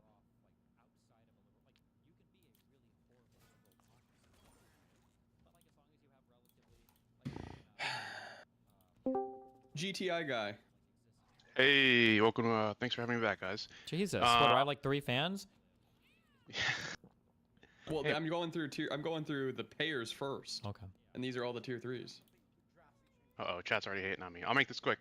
I see a lot of people recently just in random stuff online or in the news talking about that Netanyahu himself is like one of the biggest barriers to progress. And I just want Destiny's temperature on that. I mean a little bit, but I mean Netanyahu is there for a reason, and it's because the Israeli population still kind of like is broadly supportive of that coalition, and Netanyahu is good at keeping that coalition of people together. So it's like saying Trump is a big barrier to progress in the United States. Like it's kind of true, but I mean America voted for him, unfortunately. The big Yahoo. Yes. Could you expand a little bit more on like how he's keeping it like together recently, aside from just, I guess, attacking Iran would be the big thing, but it also seems like some of his population's getting a little exhausted, or maybe I'm. What do you mean exhausted? I don't know, not seeing the whole thing. Exhausted, like of war, of like conflict, of like feeling, I guess, under fire, or like. I don't know. Are they? I'm not really sure right now. Do they feel exhausted? Or I feel like Israel, especially. I think there was a time when they were like right before the Hezbollah attacks, but then after they got Hezbollah, after Assad fled, after Nasrallah died, after these Iran attacks, I don't know. I feel like if you're like a pro-war Israeli person, I feel like you're sitting pretty good right now. Might be true, but I guess, how many of them like still would remain pro-war after seeing like how the conflict has been kind of on the downturn the last couple of weeks, or like how the. What do you mean? The last couple of weeks, the Ayatollah is dead. This is like the #1 fucking keynote thing of your Israel. It's like your dream. I guess that's fair. Yeah. Yeah, Rip Bozo. I guess yeah. So you don't think there's any downtrend at all? Maybe I'm just reading the wrong shit. You think people are pretty happy there? Like that would be my assumption would be that they're like that they feel like they're sitting pretty good right now. That would be my assumption. I could be wrong on that though. I don't follow like local Israeli politics, but you've got like a U.S. president that is sycophantically on your side for everything, and then you've got all of your enemies are constantly just taking the fattest fucking L's ever. So I mean, I don't know why. If you're Israeli, yeah, I feel like you'd be sitting pretty good right now. That'd be my feeling. Their stock market's at an all-time high. Shit, is it really? What's the Israeli exchange? I don't know what it's called, actually. I don't know off the top of my head. People are saying Bennett is getting stronger in the polls right now. Netanyahu is bleeding. Okay. Yeah, maybe the leadership change will come soon, but I mean, I feel like, yeah, if you were like a big pro-war Israeli, I feel like you've gotten almost everything you've wanted over this conflict. What is the other leader like compared to like a Democrat in the United States? There's like a cult there. Israel has like so many political parties. It's crazy. They've got so many. So it's just like coalitions of. That's what I was reading. Is that they have, they have a lot of like fairly close to the center, kind of center left, center right people that are, I guess, vying for power, and their coalition's fairly fractured. Because I think Netanyahu himself only has. His coalition of like 2 or 3 different parties is like just over half of the Knesset right now. Is that true? That Netanyahu's coalition is only 2 or 3 parties? I think it's only like maybe it's a little more than 2 or 3, but I don't think it's like it's 5 parties. 5, okay. So the Likud is the party he's a part of. That's 32 seats right now. And then there's 11 seats with the Shahs, 7 with the Religious Zionist Party, 6 with Otzma Yehudit, and 4 New Hope seats. And I forget which so one, funny? but What's so Star funny? Wars seats. Really? Really? One of them is, I think, also vying for protection from, I guess, the Israeli version of the draft. And that's like, I guess, a hot topic. And well, they had, it was, I forget what the name of them are, whatever their more religious people are. They, for the longest of times, were excluded from having to be drafted, were excluded from conscription. And I think that changed a year ago, where Israel finally made it so, no, you motherfuckers have to sign up for the IDF as well. The Orthodox? Yeah. I think that changed, though, right? Somebody can tell me if I'm wrong on that. I don't know if it officially changed, but I think that was one of the things I was reading about. But okay, cool. Well, I appreciate it as always. Yeah, be careful. Bye-bye. Bye. I got a question. What? The filibuster. Mm-hmm. I think getting rid of it would actually be good, and people might soy out on this because not that hard of a take. But do you think it would make Republicans/Democrats have to vote their minds more versus just on party lines all the time? Being able to hide behind party lines? Yeah. Maybe. It's hard to say. Okay. The problem is that, like, I actually think I kind of sort of agree with, wait. Okay. Just make sure Josiah's not here. I kind of agree with the filibuster. I actually think it's an okay thing to have, like, conceptually. Like, ideally, you would want a little bit more consensus in the Senate before you start passing, like, huge pieces of legislation. I don't think that's the worst thing in the world. But the only issue is that the Republican Party is just so fractured on everything, and or not fractured, but I should say so polarized against fucking everything that it is impossible to do anything right now in Congress. Like, you have a Republican Congress, like, to repeat the arguments I give over and over again about how irritated I get when people are like, oh, we need new laws to prevent these things from happening, everything else. Like, the laws to stop Trump are all in place right now. The Republican side of Congress has decided that they have abdicated all responsibility to their job. They do not want to do anything. They don't work anymore. So, I mean, like, what do you do at that point? I just think it'd be nice to have like, I don't know, maybe play a little bit more politics in, like, the way of, like, if there's a bill that like what Biden you was don't want doing. to pass. He was good at talking to individual senators. Like, what should happen in an ideal world, and I understand there's going to be some politicking involved, but in an ideal world, what would happen is a new bill is up called the Corn Farmer Subsidy Bill. You look at your district, or if you're a senator, you look at your state, and you decide, will this bill benefit my state or not? And then you make decisions based on there. If you think it will, and you want to vote for it, if the other party brought it up, then you go to your whip, you go to your majority leader, your minority leader in the Senate, you tell him, listen, I think I need to vote for this bill. I know I'm going to break step with you guys, but, like, here are some concessions maybe that you or I could ask for this bill. Like, this is how it should go. But now it's like a straight, like, RD, like, that's a Democrat bill, I don't vote for it, or that's a Republican bill, I'm going to tell you about that, and that's it. But it would be also nice because then, like, that Republican senator, for example, or the Democratic senator can, like, get some face with their audience of, like, hey, look, I can go across the aisle. I can actually vote on XYZ if it's going to benefit us. I don't see... Which is what they do, but, like, the most cancerous, perverted way that this plays out is, like, there were people... Fuck, I wish I could remember the specific example of this. It might have been over the infrastructure bill, where there were politicians that were fighting tooth and nail and then bragging about the accomplishments of, like, the Biden infrastructure bill. But they didn't vote for it. They voted against it. Yes. Yes. And it's like... evil. It's crazy. So it's like, what the fuck are we doing here? It's retarded. I think they were doing that with a lot of the infrastructure or the transportation bill too. They were like, oh, look, we're bringing the fucking trains back, XYZ. And they voted against it. It's fucking stupid. All right, I'll bring up next. Yeah. Devin, go ahead. Hey, sorry, meeting stream. So my question and claim would relate more to Israel being a major U.S. ally, so, like, one of the allies codified in law that's a non-NATO major ally. Do you think that they should have that designation, or do you think that like, maybe we should distance more with them? I think it's a good designation to have, but we should, like...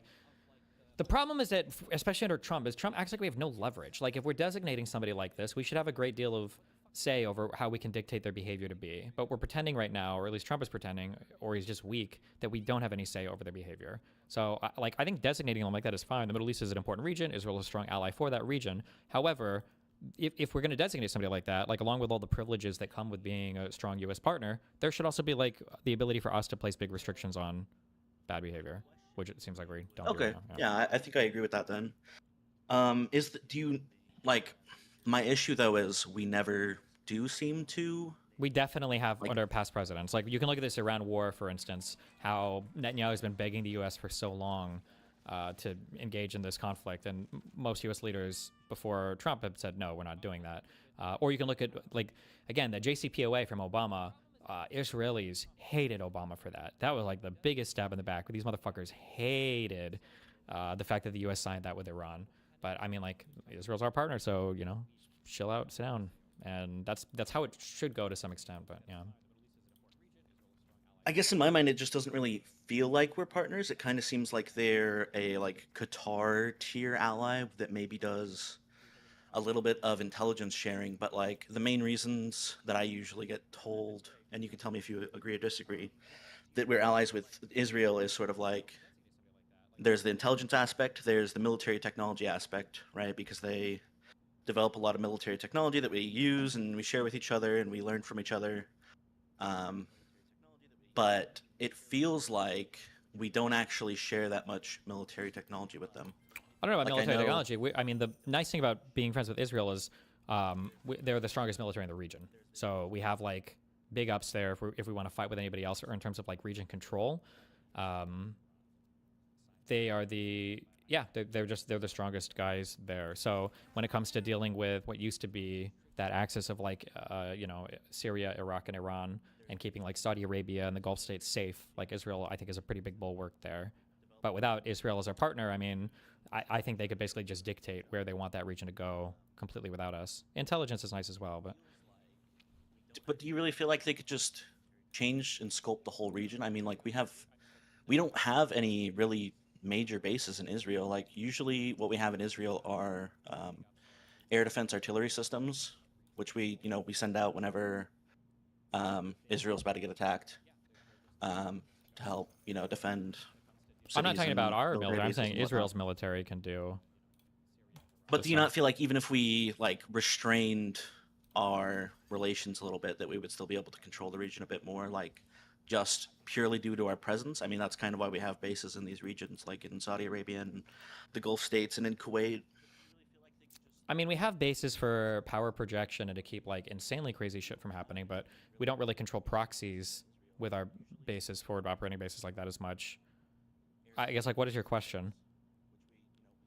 Like, I don't know. It just feels crazy to me that Israel, which I feel like is not a very good ally of ours, is codified in law to be a major non-NATO ally.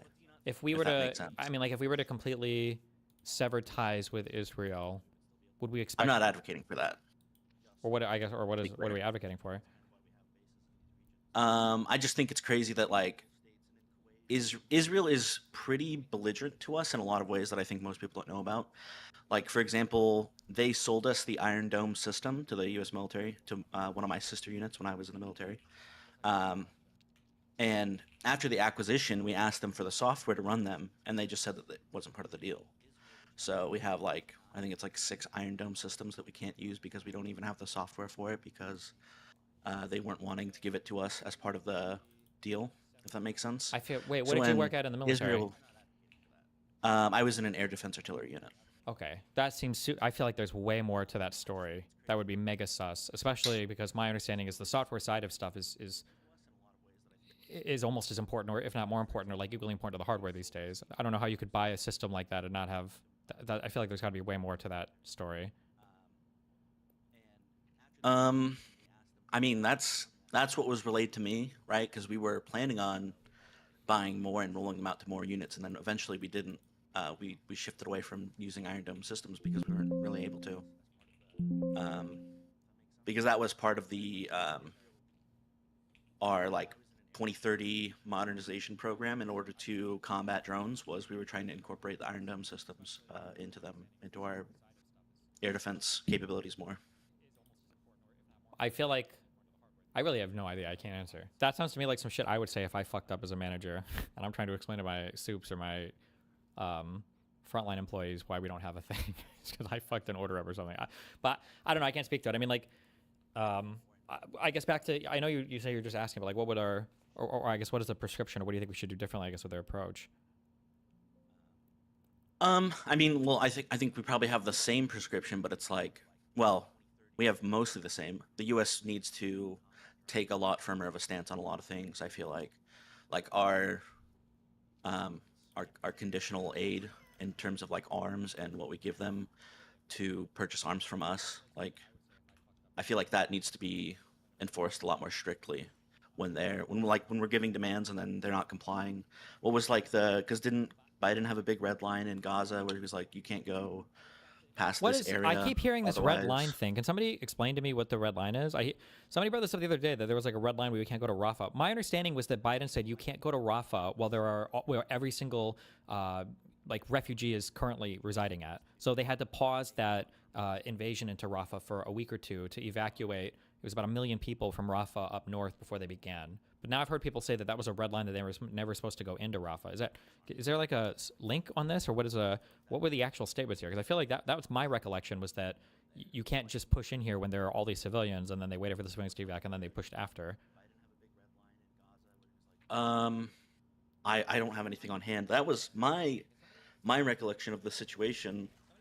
Was I feel like they were just told that their offensive wasn't allowed to advance any further than that, because I think there were like logistical issues with getting the civilians out of Rafah into other places because of how small the Gaza. Yeah, I think they had like no plan. They were just like, we're just gonna fucking bomb it and see what happens. And then I'm pretty sure the U.S. was like, you're not gonna do that because there's gonna be like 1 million fucking civilian deaths, and this is. Right, but didn't they end up doing that anyways? No, they evacuated all of the. Like, I'm pretty sure if I look for it, evacuation, Rafah, civilians.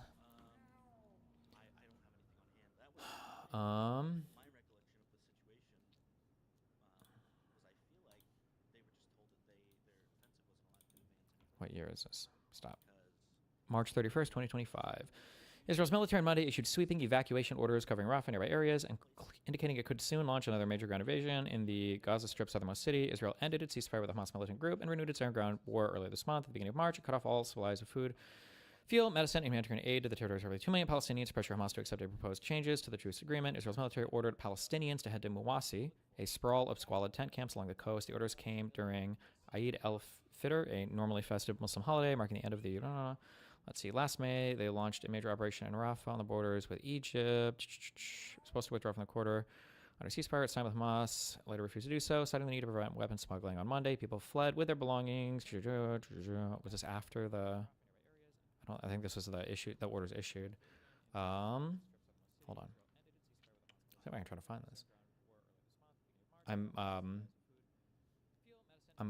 almost positive that I remember this story, that there were like almost like 1 million people that ended up fleeing before this attack.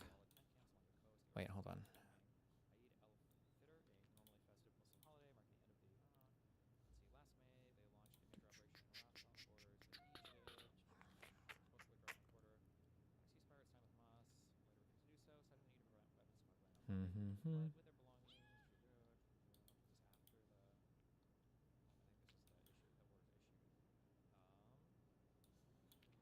Let's see. Biden's red line. Israel's actions in Rafah so far do not represent a major gun invasion. What is this? Hold on.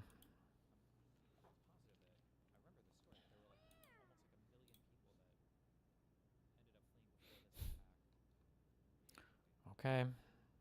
This morning, with Israeli forces pushing to the heart of Rafah and growing numbers of Palestinian civilians killed, the White House facing questions on President Biden's red line and if Israel crossed it. Especially after that strike over the weekend, killing dozens in a firestorm at a camp in Rafah. We don't want to see a major ground operation. We haven't seen that at this point. How many more charred corpses does he have to see before the president considers a change in policy? We don't want to see a single more innocent life taken, and I kind of take a little offense at the question. No civilian casualties is the right number of civilian casualties. But more civilian casualties yesterday after a new strike on this tent encampment killed at least 21 people, according to the emergency services in Hamas-run Gaza. Most of them women and children. The IDF denies the tents were in a safe zone. Israel also releasing an initial investigation into the weekend attack, which has drawn international criticism. The IDF says it used small bombs to target 2 Hamas commanders, but that a secondary explosion started the enormous fire. Our munition alone could not have ignited a fire of this size. The IDF says hidden Hamas weapons might have caused the blast, but offered no firm evidence. An Israeli official earlier said a gas tank could have sparked the flames. The Pentagon also confirming an NBC News report that the U.S. military has been forced to suspend aid delivery into Gaza by sea after a section of its temporary pier broke apart in bad weather. Okay, listen, I will find this later, okay? But, sorry, Fine.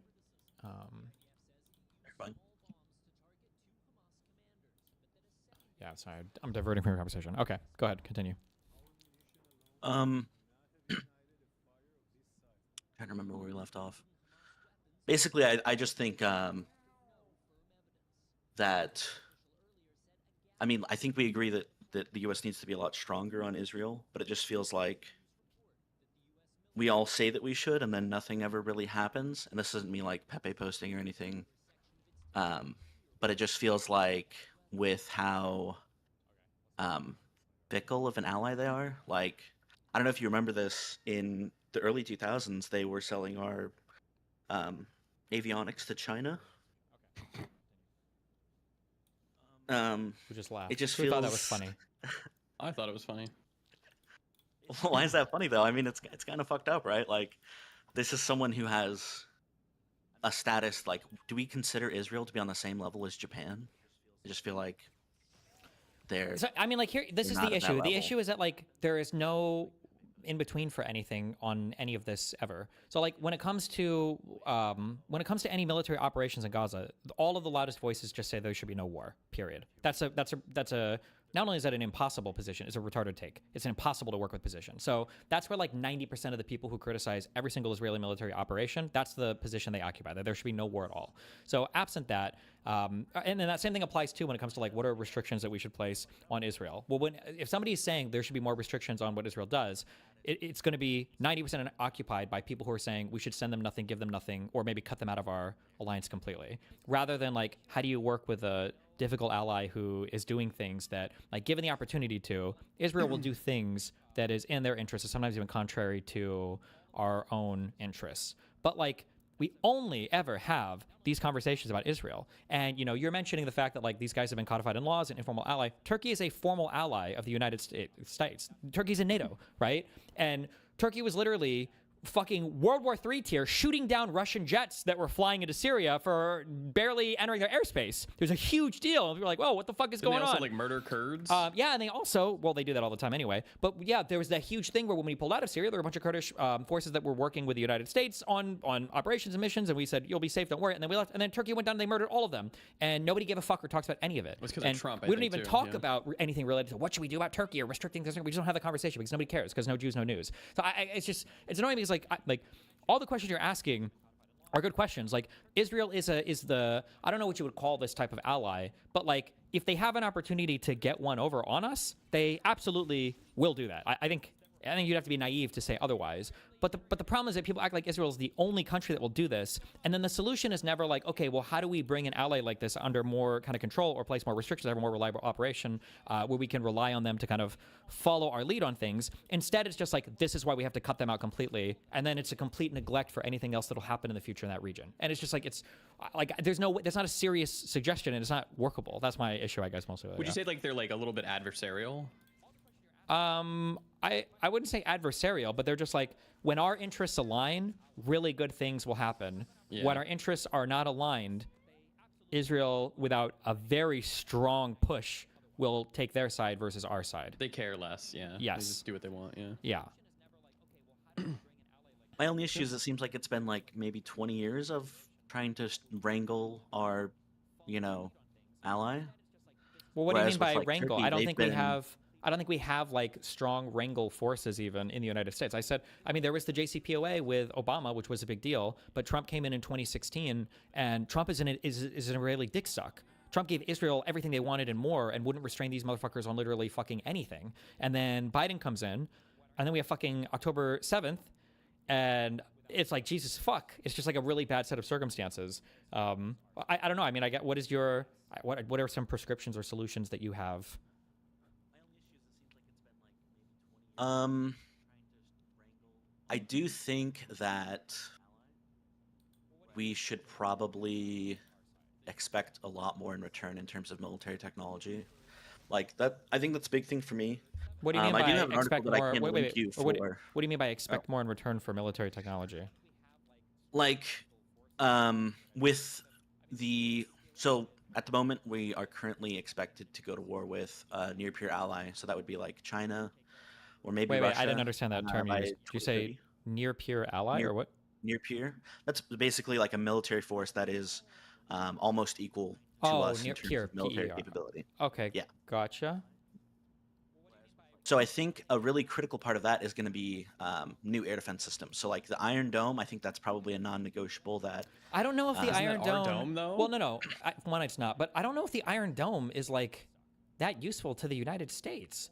Like the Iron Dome is for like crude rocket intercepting things. There's like the Sling of David, I think, or whatever, that might be a little bit more relevant. But if we're talking about near peer ally, I don't know if the Iron Dome is helping you against somebody that's shooting like cruise missiles or really high altitude ballistic missiles. Like this is mainly just for. It's just for like. Well, no. What? Go ahead.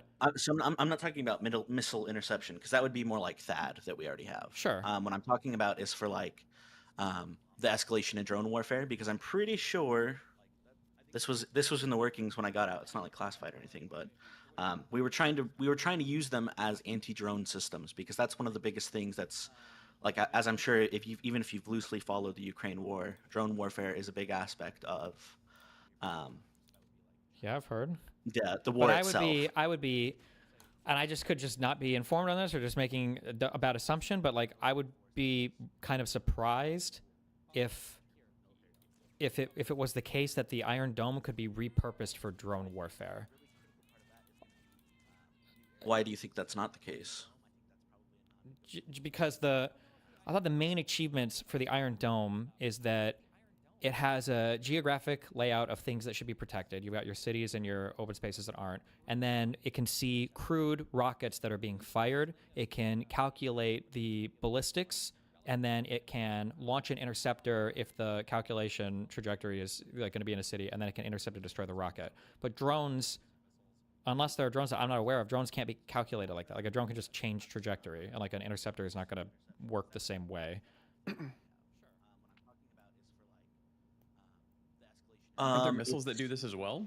Possible, but I'm more so thinking of the Shaheeds, because I'm pretty sure the Iron Dome is what they utilize to take out the Shaheed Iranian drones.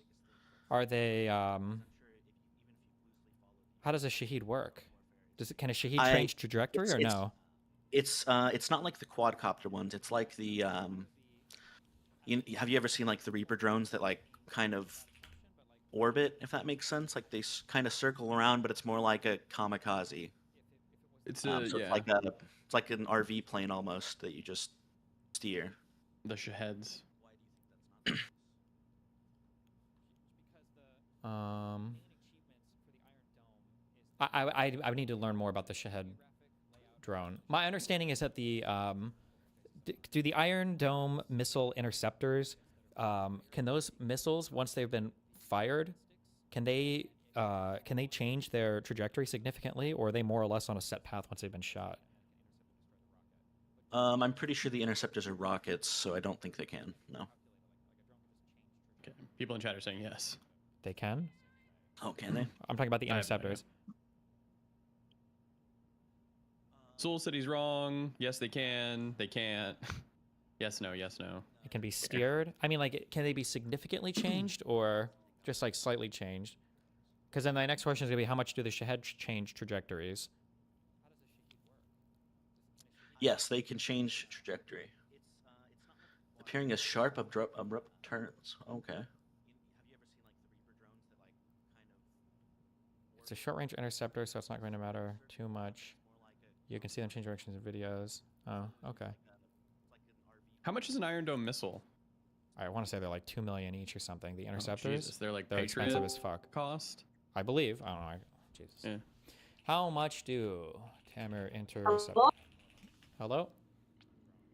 I'm just shortly cutting in to say that Iron Dome does not work with Shahed. Like, wait, these are 40 to 100,000 per missile. Just as a quick thing. Sorry. Okay. Yeah, so basically it's designed to intercept short-range, low-tech rockets, and not high-speed ballistics, not cruise missiles, and not drones of the Shahed type, definitely.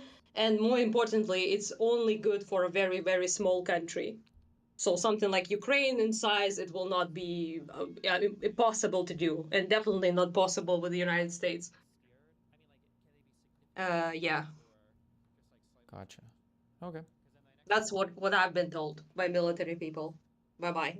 Be careful. Thank you, Anna. Yeah, I would have to read more, I guess, about the drones and everything. But my understanding is that, I already gave it. My understanding is that the Iron Dome is not something that would be like useful. Definitely not against any advanced, like you said before, like pure military allies. It wouldn't be useful against any advanced attackers.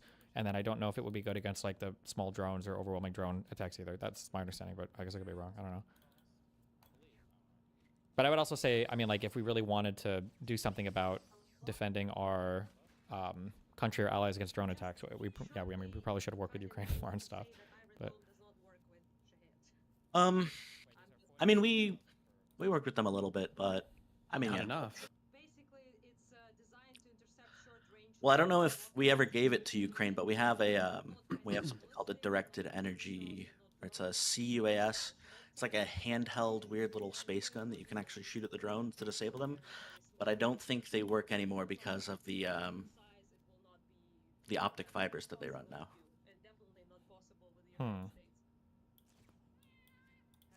I think the main concern right now is we're trying to find a way to combat a lot of things that I feel like Israel would have the expertise on. Like, I feel like Ukraine would have more expertise now. Yeah, but I mean, from like a more pragmatic point, I guess, I feel like we could get the Republicans on board to. I guess I mean, really, like it doesn't. Ukraine. The fact of the matter for this actually doesn't matter. I mean, like if Israel can help us significantly with this, then I mean, I'm just going to agree with you. I think they should, obviously. Maybe there are more. You think they will? If we force them, yeah. But we would have to take a strong position on them, of which currently U.S. leadership is not willing to do. Okay. Good question. Yeah. Thanks a lot, buddy. I would just say, if I link you some stuff about how they didn't give us like the key software needed to operate the Iron Dome, would that change your mind at all about or anything relating to them selling military technology to China? I mean, it wouldn't surprise me if they have fucked around on that, but I mean, like, what do you mean by, like, change my mind in terms of, I'd be curious to read, I guess, real quick about whatever the software story thing is. It sounds kind of weird to me, but. Someone in chat said that they wouldn't give over the source code for the Iron Dome and the US wanted it / asked for it. Sure. But I mean, that's a totally different question, but I'm curious for the system that this guy said was bought. What's the, what's the article you have on that? I'm curious. I don't specifically have an article for the technology sales happened a while ago. I think it was either the early 2000s or the late 1990s. But I think we've had suspicions for a while that Israel was planning on selling some of the avionics in the F-35 to China, as well as Saudi Arabia, which is a whole nother thing. Is that happening, or has that happened? Has it happened? I don't know if they found out if it has or not, but I know that's how China does most of their military developments. Is could China buy avionics from an F-35 and do anything with it with just avionics from an F-35? I feel like those systems are highly integrated, but I could just be completely fucking making that up. It's probably about like doing the reverse engineering or whatever. No. Well, yeah, but if it's a highly integrated system that like only builds on works top of each with other. F-35 and it's like a all proprietary shit, I don't know if like reverse engineering would even be. But I could be totally wrong. I'm not sure. I don't know. But I also don't know when we say avionics, like are we talking about just like a radar dish, or are we talking about like the whole software stack that like gets all of these integrated systems working with each other to communicate and show something useful to the I just don't know. But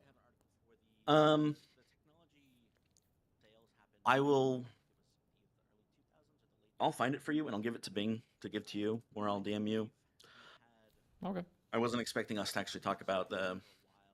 I mean, probably don't care as much about it since it happened like 20 years ago. Mhm. But I mean, I still think it's pretty like it's like a pattern of behavior sort of thing, if that makes sense. In my Yeah, mind. sure. But I guess what is your suggestion? What do you think we should do?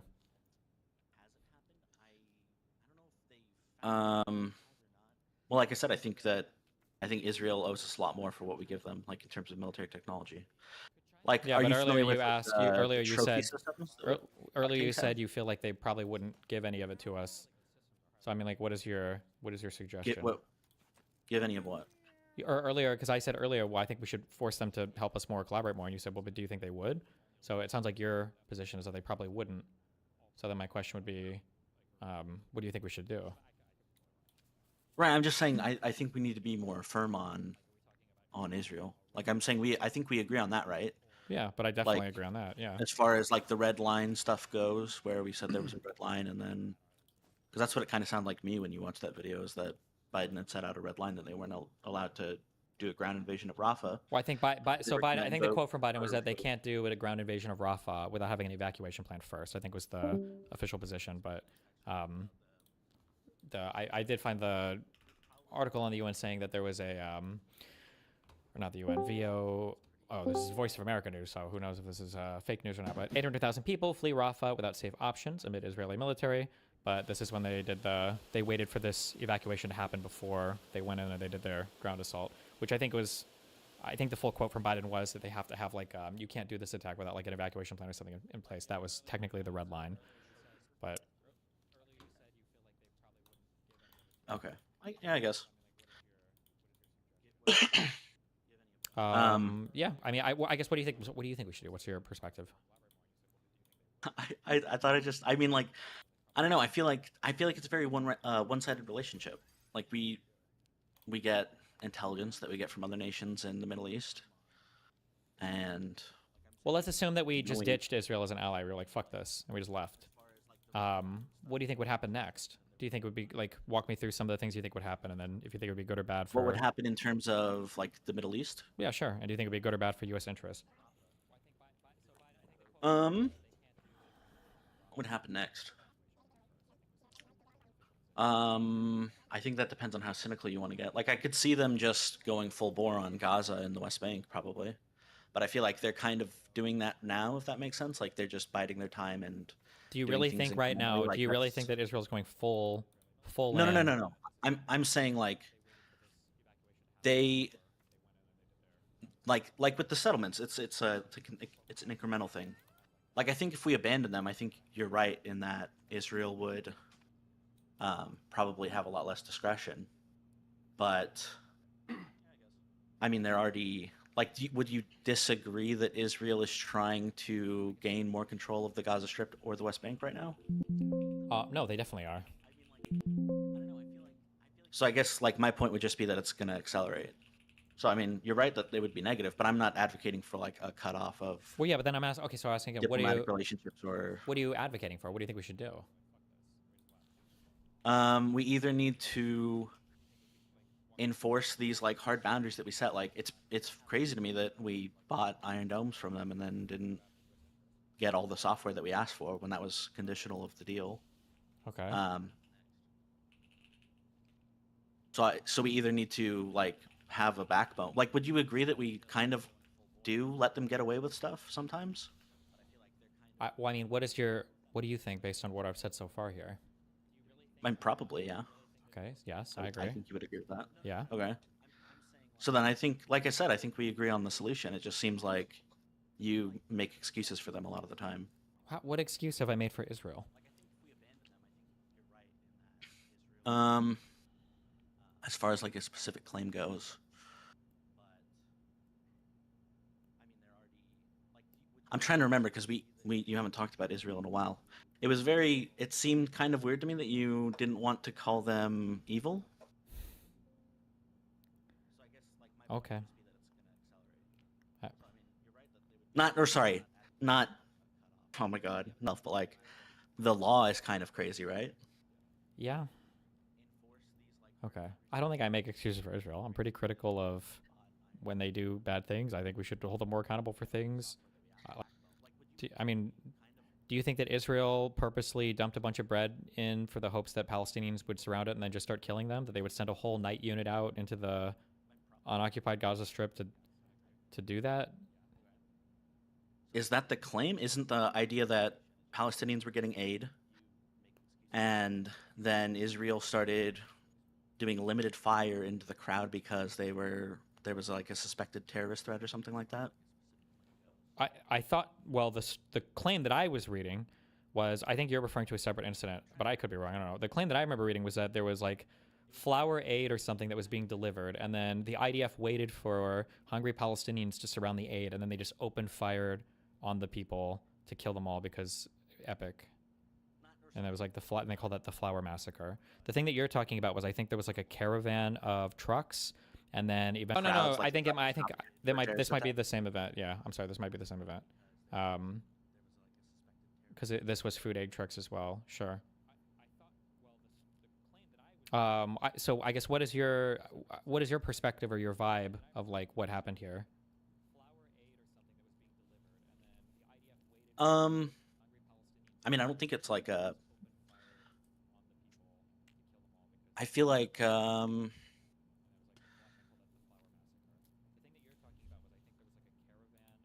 what I call it? I mean, I guess I would call it a massacre, but like sometimes mistakes happen, I guess.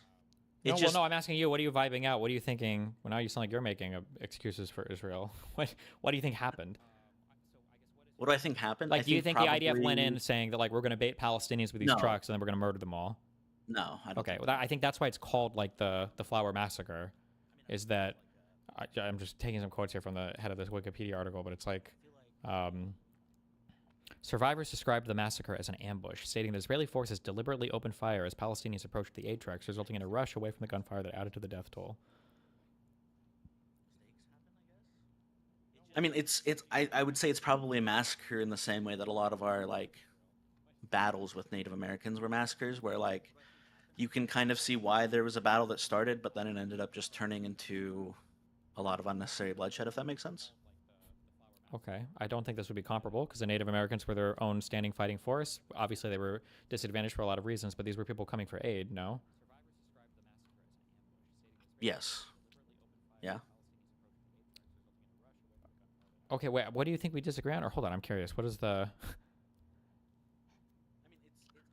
About the flour massacre? Yeah. Well, earlier it said earlier you said that you didn't think the flour massacre happened, but it sounds like now you do. Was that the original claim? Right. I thought the claim had something to do with, like, does Israel, I don't even remember how we got here. I don't believe, when I say I don't believe that the flour massacre happened, what I'm saying is I don't, like, there were people that died, that got killed by the IDF around aid trucks. I'm not denying that happened, but the claim, the reason why people took to calling it the flour massacre, and then the claims that were echoing all over social media was that Israel was, like, baiting people to aid trucks and then killing and shooting and killing them when they feel like they're close enough. It was like an ambush, or it was like a bait for it. Oh, he said you make excuses for Israel. Oh, yeah, I was just curious what excuses, because I feel like I'm pretty honest. A just cause for war after October 7th, I guess, is where people are going to have the strongest, like, factual disagreements, but... I think the easiest one to argue about that we probably disagree on is, do you think that the Israel should still be at war? Like, I feel like they've probably had enough time to accomplish their military objectives. Well, but I've said that for like a year, haven't I?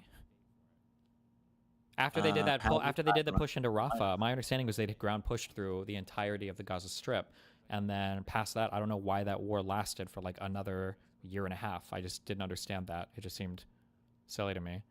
I don't think I don't know if I ever got a great explanation for why that continued for so long, other than there were still Hamas people hiding everywhere. But then it's like, I mean, how long are we going to continue that conflict for then? Was my feeling for it. Oh yeah, then I think we agree on that. Okay. But I will. It's good talking to you. Yeah. Also, you always say my name wrong. You always say Devon or Devon. Do you know who I am? Yeah, you're my Does not like wiki editor guy. Yeah. Okay. Yeah. I just want to make sure. Okay. You always forget who I am, and it makes me I so never sad. forget who you are. I would never No one forget. forgot. Nobody. Now get I'm out. also- Now get out of here. I'm sorry about asking about the McNugget sauce. That's my bad. Way to I go. will never ask again. Good job. Got him. All right, Charvine. You got it right this time. Thanks, Moon. Okay, so related actually to the last caller, I do think, Stephen, you make excuses for Israel. Okay. But I also think it's kind of like where your brain gets broken a little bit through your own principles, or against your own principles. So I want to walk through a couple of analogies to U.S. politics and why you don't apply them to Israel. Okay. Let's go back to Charlie Kirk, political violence, and like lowering the temperature. Why were you upset when so many people asked you to condemn political violence in those moments where you kind of pushed back on even being asked? Because I feel like the best world is both sides condemning political violence, and then the next world, the middle world, is nobody condemning political violence, and the worst world is just one side condemning political violence because it leads the other side to feeling more emboldened. True, and you also said that there's a power hierarchy where the person in the institution with the power should go first, right? That's like your claim on Trump. Yeah. No, I don't know if I would. The reason why I would say Trump should go first isn't because he's the one with the power. It's because these motherfuckers never do. It's my issue. Like, it wasn't a matter of like Trump needs to disavow before we do because he's the president of the United States. It was more like Trump needs to disavow and he needs to do it first because I know he won't, I think is the issue. Yeah, I think you said both. Do you agree though that the person with kind of an asymmetry of power should go first? In a functioning democracy, no, I think everybody should just do it without question of like who said what. I guess I'm not asking about the democracy as a whole. I'm asking about the obligation of the person in power.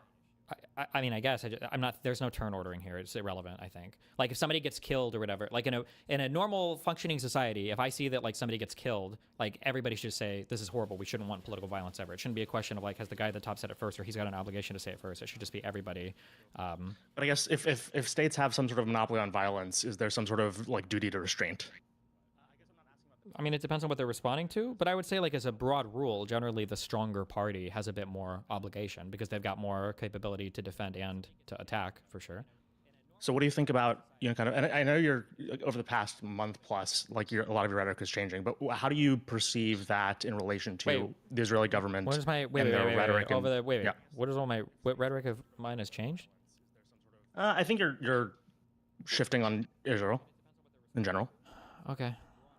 No, in a good way. I would say in a good way because I'm pro-Palestine. Yeah, I know. Like I don't think it has. I think you guys are just literally the most brain broken people on the planet. But you guys, me, I didn't. As in, like I think I've had like the same consistent set of criticisms for like a year and a half or longer, and I've had. But so this goes to. I wanted to get here, but like I don't think that that's fair. I think you've criticized, for example, Republicans for kind of like dressing The up. issue is that like as the war has gone on, the behavior has become more and more and more unacceptable. But in your mind, you're not seeing because you're incapable of updating your opinion in real time because you decided everything that you were going to think about this ever on October 7th. I don't care. I've already decided this. No, I am projecting this on you. Okay? You decided on October 7th, this is how I'm going to feel forever about this. And I'm updating my feelings about things as time has gone on. As time has gone on... This is part of your problem. You're bucketing everybody who's pro-Palestine. Let me finish my one statement and then you can say what you want to say, okay? Because you've already said something retarded. So that's what I'm responding to the retarded thing you said, okay?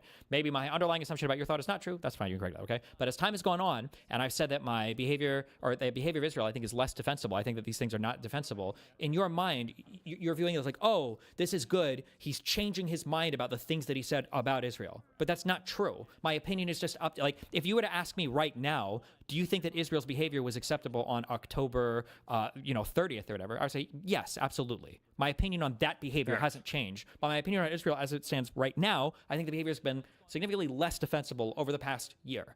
But that's not like me coming around to the opinions of the people who have had the same opinion since October 7th. It's not. Fair enough. I do think there's some things you said that you might reconsider in light of what you've seen as their continued behavior that would have told you something about their principled stand. But I don't go for it. Okay. Okay. What's the next part you want to go to this? So the power hierarchy thing is one piece of it. If you have thoughts on that, let me know. But like that's one of the things that I think, I kind of want to build on. The second thing is, what I'll call the choosing the bad way framework that I think is happening a lot in politics. When we talk about ICE and immigration, often I would say, that we do need enforcement, right? But we're displeased with the way that it happens. Why are you displeased with the way that it happens in the US right now? Yeah. I'm going to give you my answers. I know you're trying to draw analogies, but I don't know how this is going to map to the Israel thing. But I would say that I'm displeased with immigration enforcement right now in the United States is because, one, from an ideological perspective, the people carrying out the enforcement seem to be reveling in the cruelty of it all. So I think that their hearts are definitely not in the right place when it comes to the enforcement, number one. I think from a process and procedure thing, I think that the procedures are largely unlawful, if I'm being generous, or like just downright crazy criminal, like when it comes to administrative warrants to break into homes, or when it comes to just murdering, like citizens that are protesting, like this is not good. I think the amount of money we're spending on it is stupid. I think the arguments supporting it are unsupported, like the idea that these people are hurting us economically. I think the lies that we're telling about the threats that illegals are posing to the United States, and then all the other policy, like our detention of people and sending them to CCOT and everything, like all of the stuff that spawned from it, I would say all of these things are bad things. Yeah. I'm going to say this in the most, kind of brain broken sounding way, just to, kind of get you to respond. Why doesn't this not apply to the IDF in Israel? I think it doesn't apply to the IDF in Israel because I think the threat to Israel is a real one. The illegal immigration does the threat mean that you can revel in cruelty? No. You said that the ICE revels in cruelty. Do you think Israel revels in, or the IDF and certain portions of the populace in Israel revel in cruelty? Revel in cruelty the same way that the Republicans do when it comes to or even worse. As a whole, the population, no. I didn't say as a whole. I said segments and the IDF. Segments? Yeah, of course, there are going to be some people. A significant portion of the, let's call it the power hierarchy. Are these is this like the far right people of the Netanyahu This is coalition far or right. whatever? This is the IDF. We've seen their WhatsApp leaks where they're sharing. IDF, every single person has been like in the IDF or whatever. Like there are people that definitely, yeah. I mean, I'm almost definitely going to say combatants. Yes. Yeah, but like this is going to be true of almost every single like military operation. So should we be okay with reveling in cruelty? No, I don't think it's good. But I mean, like, do you support Ukraine? Of course. Ukrainians absolutely revel in the cruelty. Hold on, but there's a different boundary level where I'd still support Ukraine over Russia, even though, for example, a lot of them I'm not even talking about supporting or not supporting. Obviously, I support Ukraine very strongly, right? But the Ukrainian soldiers absolutely revel. Like, we're getting music videos of poor Russian homeless fucking 40-year-olds being murdered by drones, right? Like, they revel in it, right? Right, but then we go back to the power hierarchy, who has kind of an ability, right? And this is where you're talking about ICE.